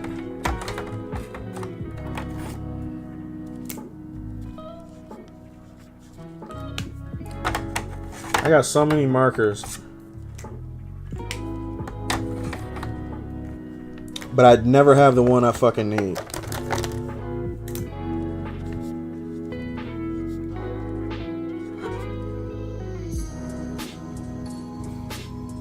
I think this is a good one. BL2. Let me see. Put that down there.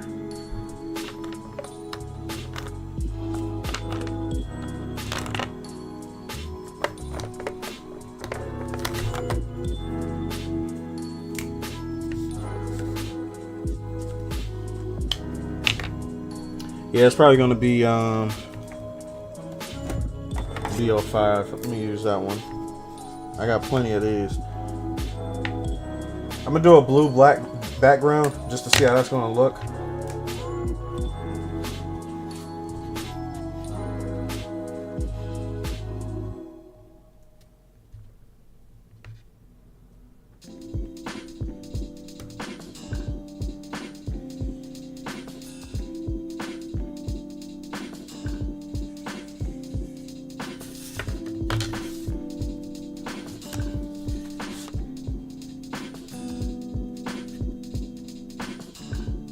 Yeah, kind of like right there.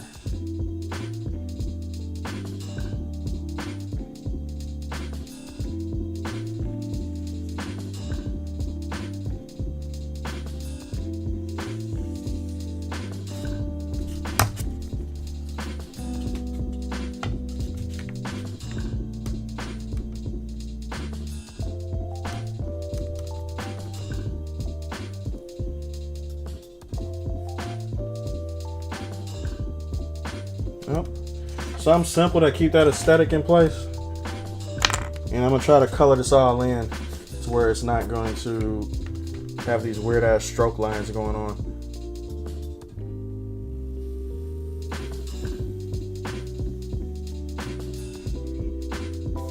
This is a giant area.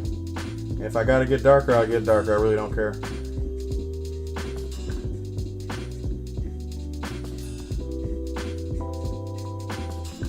So I need bigger markers.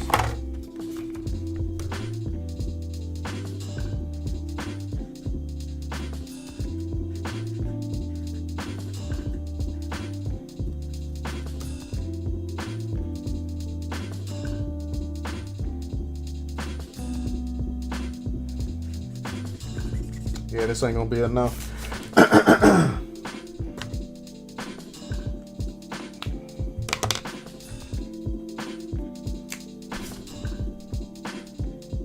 Yeah, I'm trying to, man. I'm trying to step up my game a little bit. I've been out the traditional game for a long time, so I gotta get back to my skill set on how it was before I left. I'm not there yet, as y'all can tell.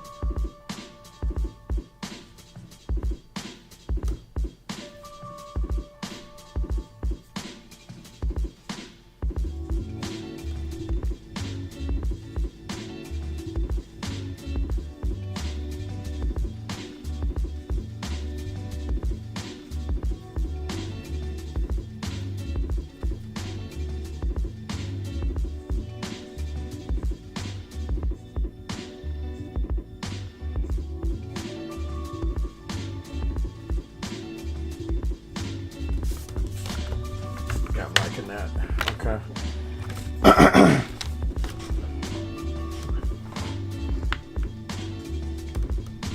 Well, a deal is a deal. Faye won, so everyone got to kiss his good night's kiss. You did say that shit too in the Discord.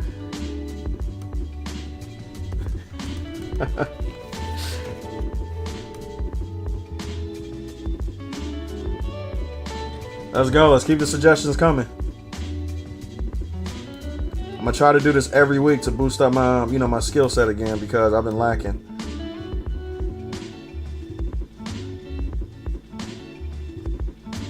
And this is good practice anyway, you know what I'm saying, to get myself back to normal, back to where I was before.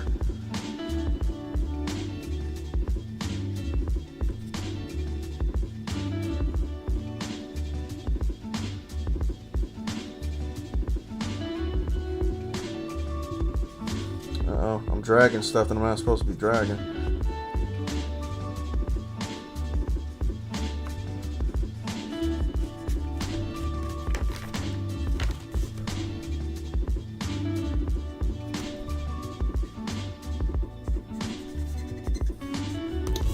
There we go.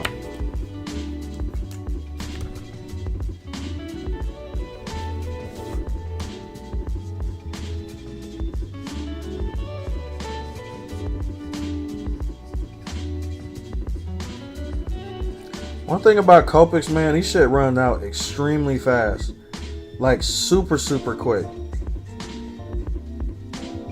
But the color that they produce be... nothing's like it on the market, but they do run out very quick though. Extremely fast. Especially if you're doing big form projects like this. Like they run out too fast. Good thing I got 75.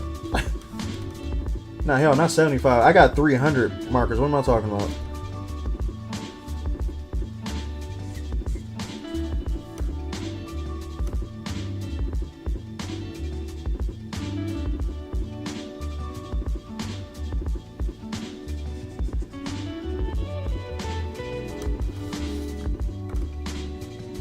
Zatanna? Oh yeah, we still need that. You've been suggesting Zatanna for a long time too.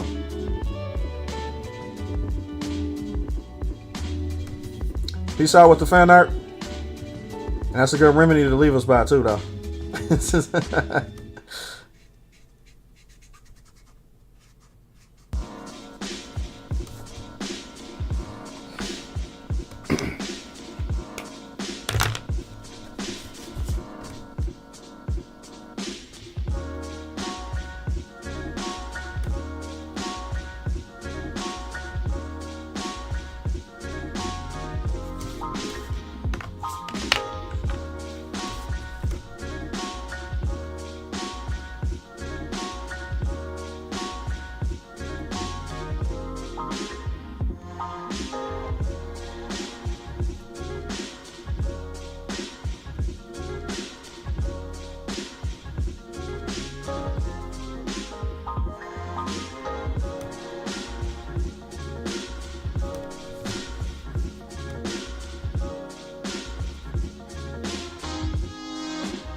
I really hope to God I have enough of this marker to reach the bottom of this. Please, please, please.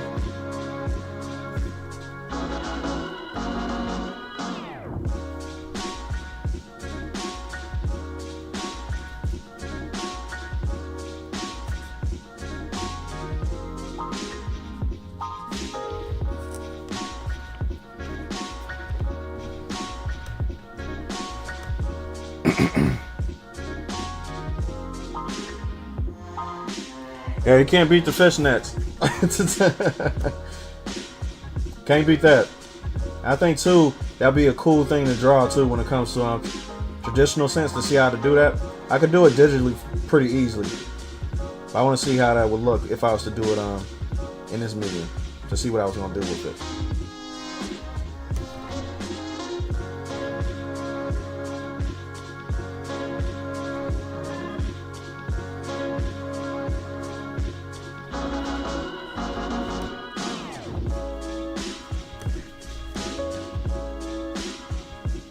Almost to the bottom, please. Last. I just need to get this color in there.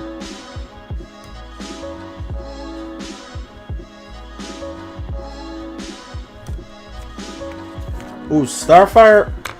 Give me more DC characters, man, for real. I think the last DC character I did for JT Tuesday was Power Girl, and that was about it.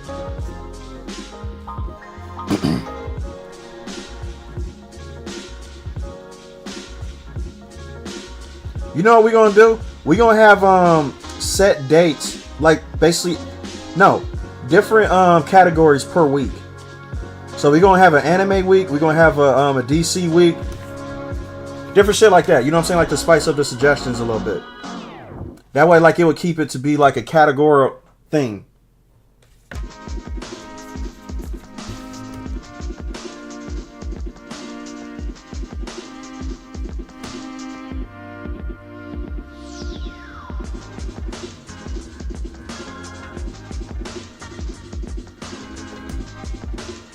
That was you who did Power Girl, absolutely. And that was a while ago.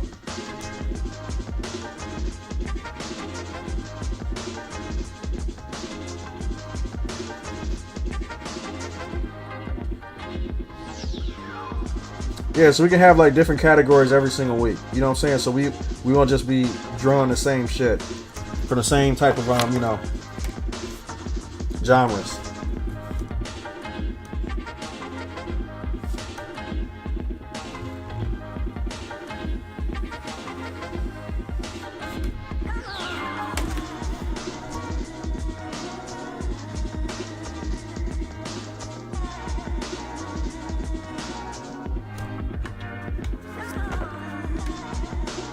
Female game category. Exactly. But you know what I'm gonna have y'all do? Y'all gonna pick the categories. Like, so without me coming up with the categories, once we finish with this,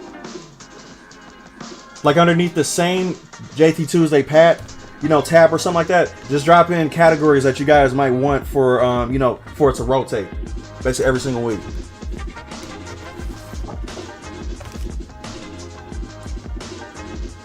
And then we'll vote on which category we're gonna do, and then that'll be the category for the next week.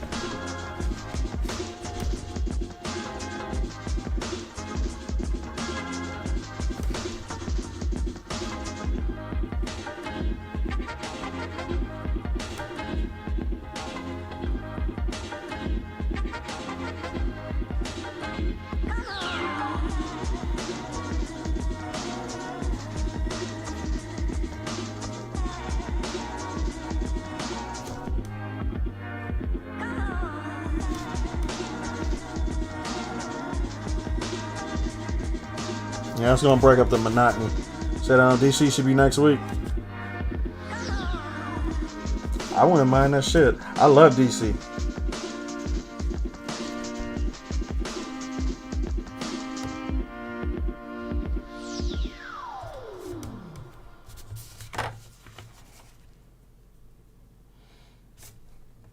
Okay.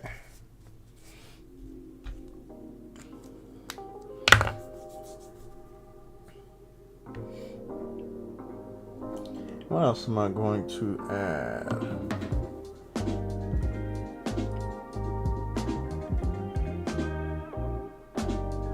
I think I'm gonna add a little purple at the bottom and just push it up a little bit.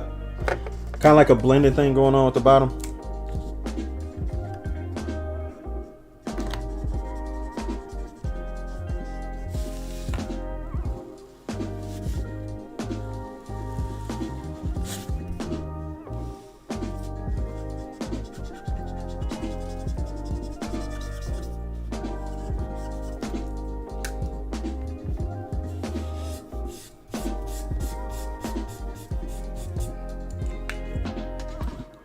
That was a shitty marker. I don't need that one. I'm gonna toss that in there. Put that in there.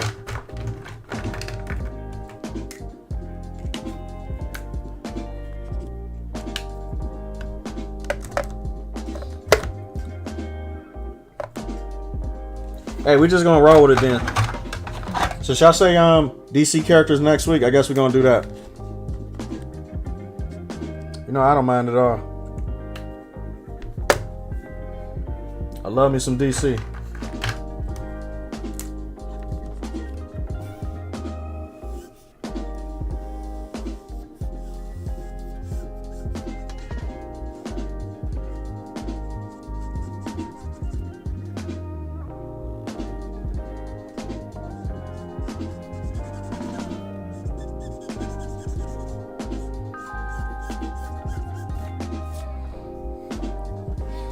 Jay, you have to read Marvel Ruins comics. It basically takes Murphy's Law into consideration.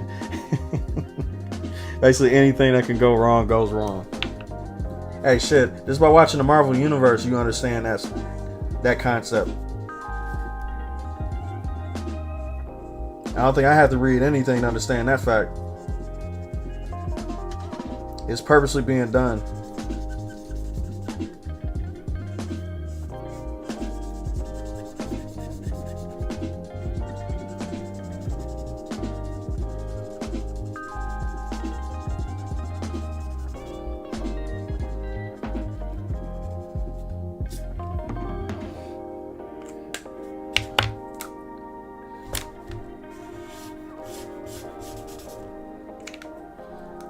That's a good little blend right there.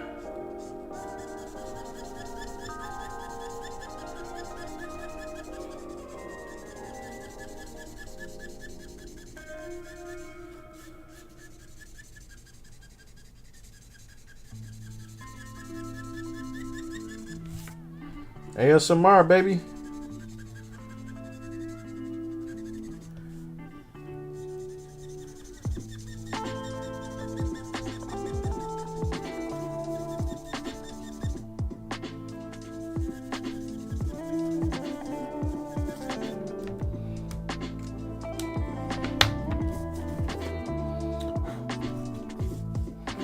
And where's my other...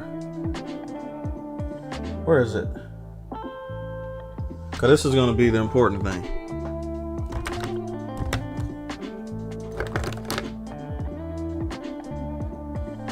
Oh, son of a bitch. Bro, I be losing everything.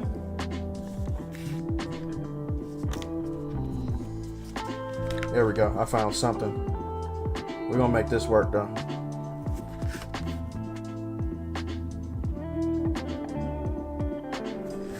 I'm experimenting a little bit, people. So, you know, give me some grace. I got time to experiment.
Damn.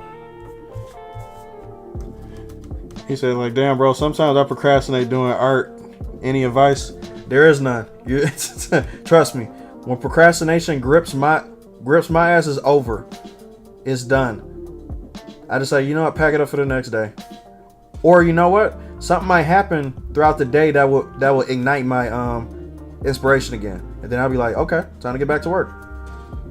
But 9 times out of 10, when that procrastination bug hit, it's over. I'm sorry to be the downer of bad news and shit, but that's how it is.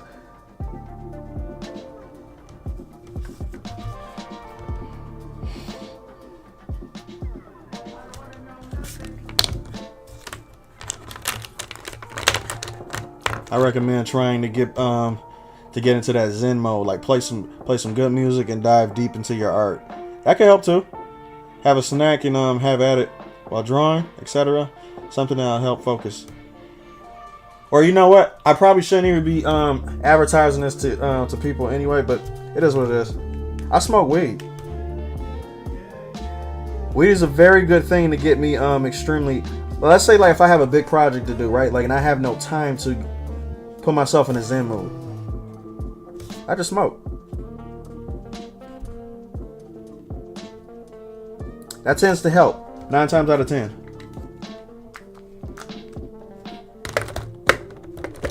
Or I pop a gummy, whatever, an edible. And then I'm sitting there just listening to every note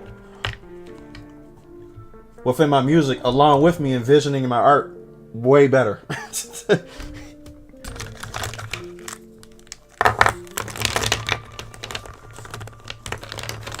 So I don't advertise it to kids to do. Like if you a kid underage, I'm not advertising it for you to do. I'm talking about the adults, alright? I know kids do it anyway. Hell, shit, I was a kid.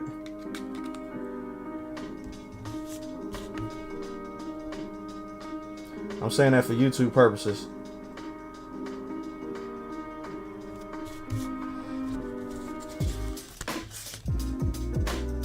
I see Peter isn't the only one hanging out with Mary Jane. Oh, shit. Hey, you know, it's funny though. I'm pretty sure that everybody smoke weed nowadays, though. Back when I was growing up, that was like a thing that most people didn't talk about doing. But now, like, it's such a hot commodity nowadays that literally everybody, like, it's like a culture now.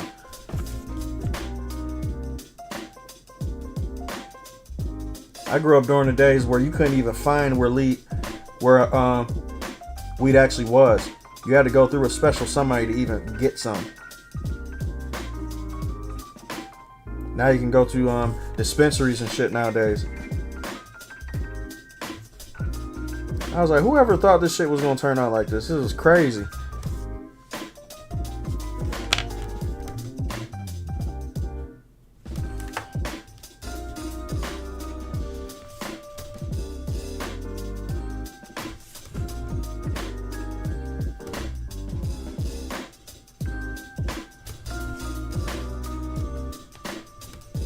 Oh, it helps with Crohn's disease. Okay. I didn't know you had Crohn's disease.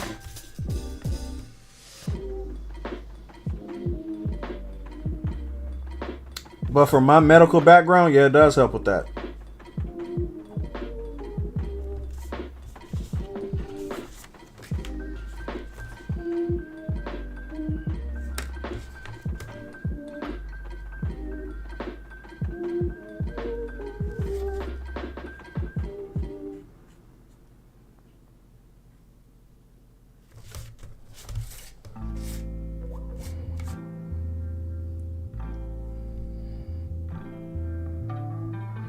Pizza said his tolerance is so high, he can smoke a whole pound and not feel absolutely nothing. Jesus. Well, it depends on what strand you're doing. Because, like, see, look, like if you were smoking indica, an entire pound with the THC levels through the roof, I guarantee you that shit would put you on your ass. I got some shit that will literally make you be like, what the fuck is my life right now?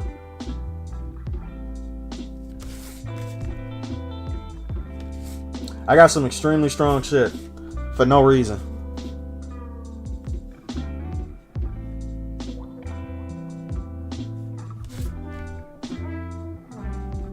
And my brother's worse than me. My brother's an actual weed head. Like, so what I do it as is just for recreational. You know, like for recreational for, you know, focus reasons and stuff.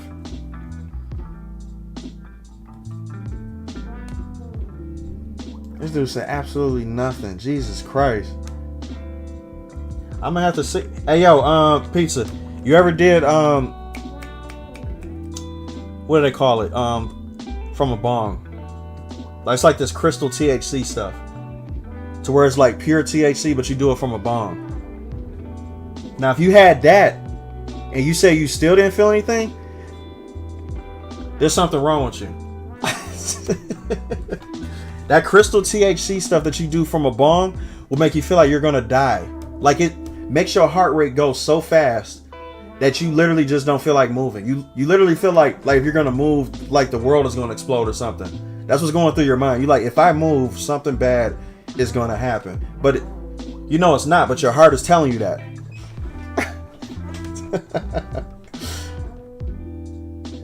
Gravity bongs? Oh, yeah, you a different breed.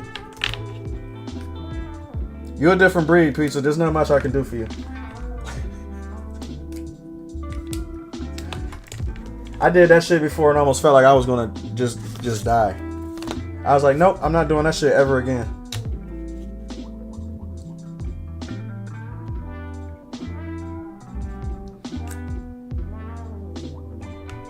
And my boy does that shit all the time, man. Like, it's ridiculous. I'm like, there's something fucking wrong with you. But no, just try this shit, bro. I'm like, no, because the last time I did it, I was on your fucking chair just not moving. I'm not doing that shit at all.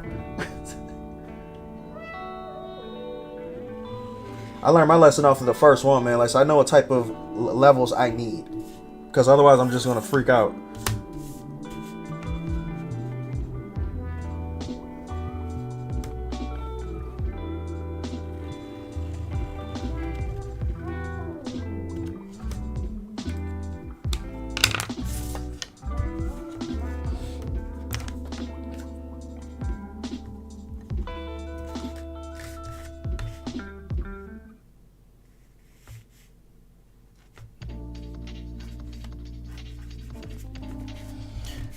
Guys, I think I'm fucking done.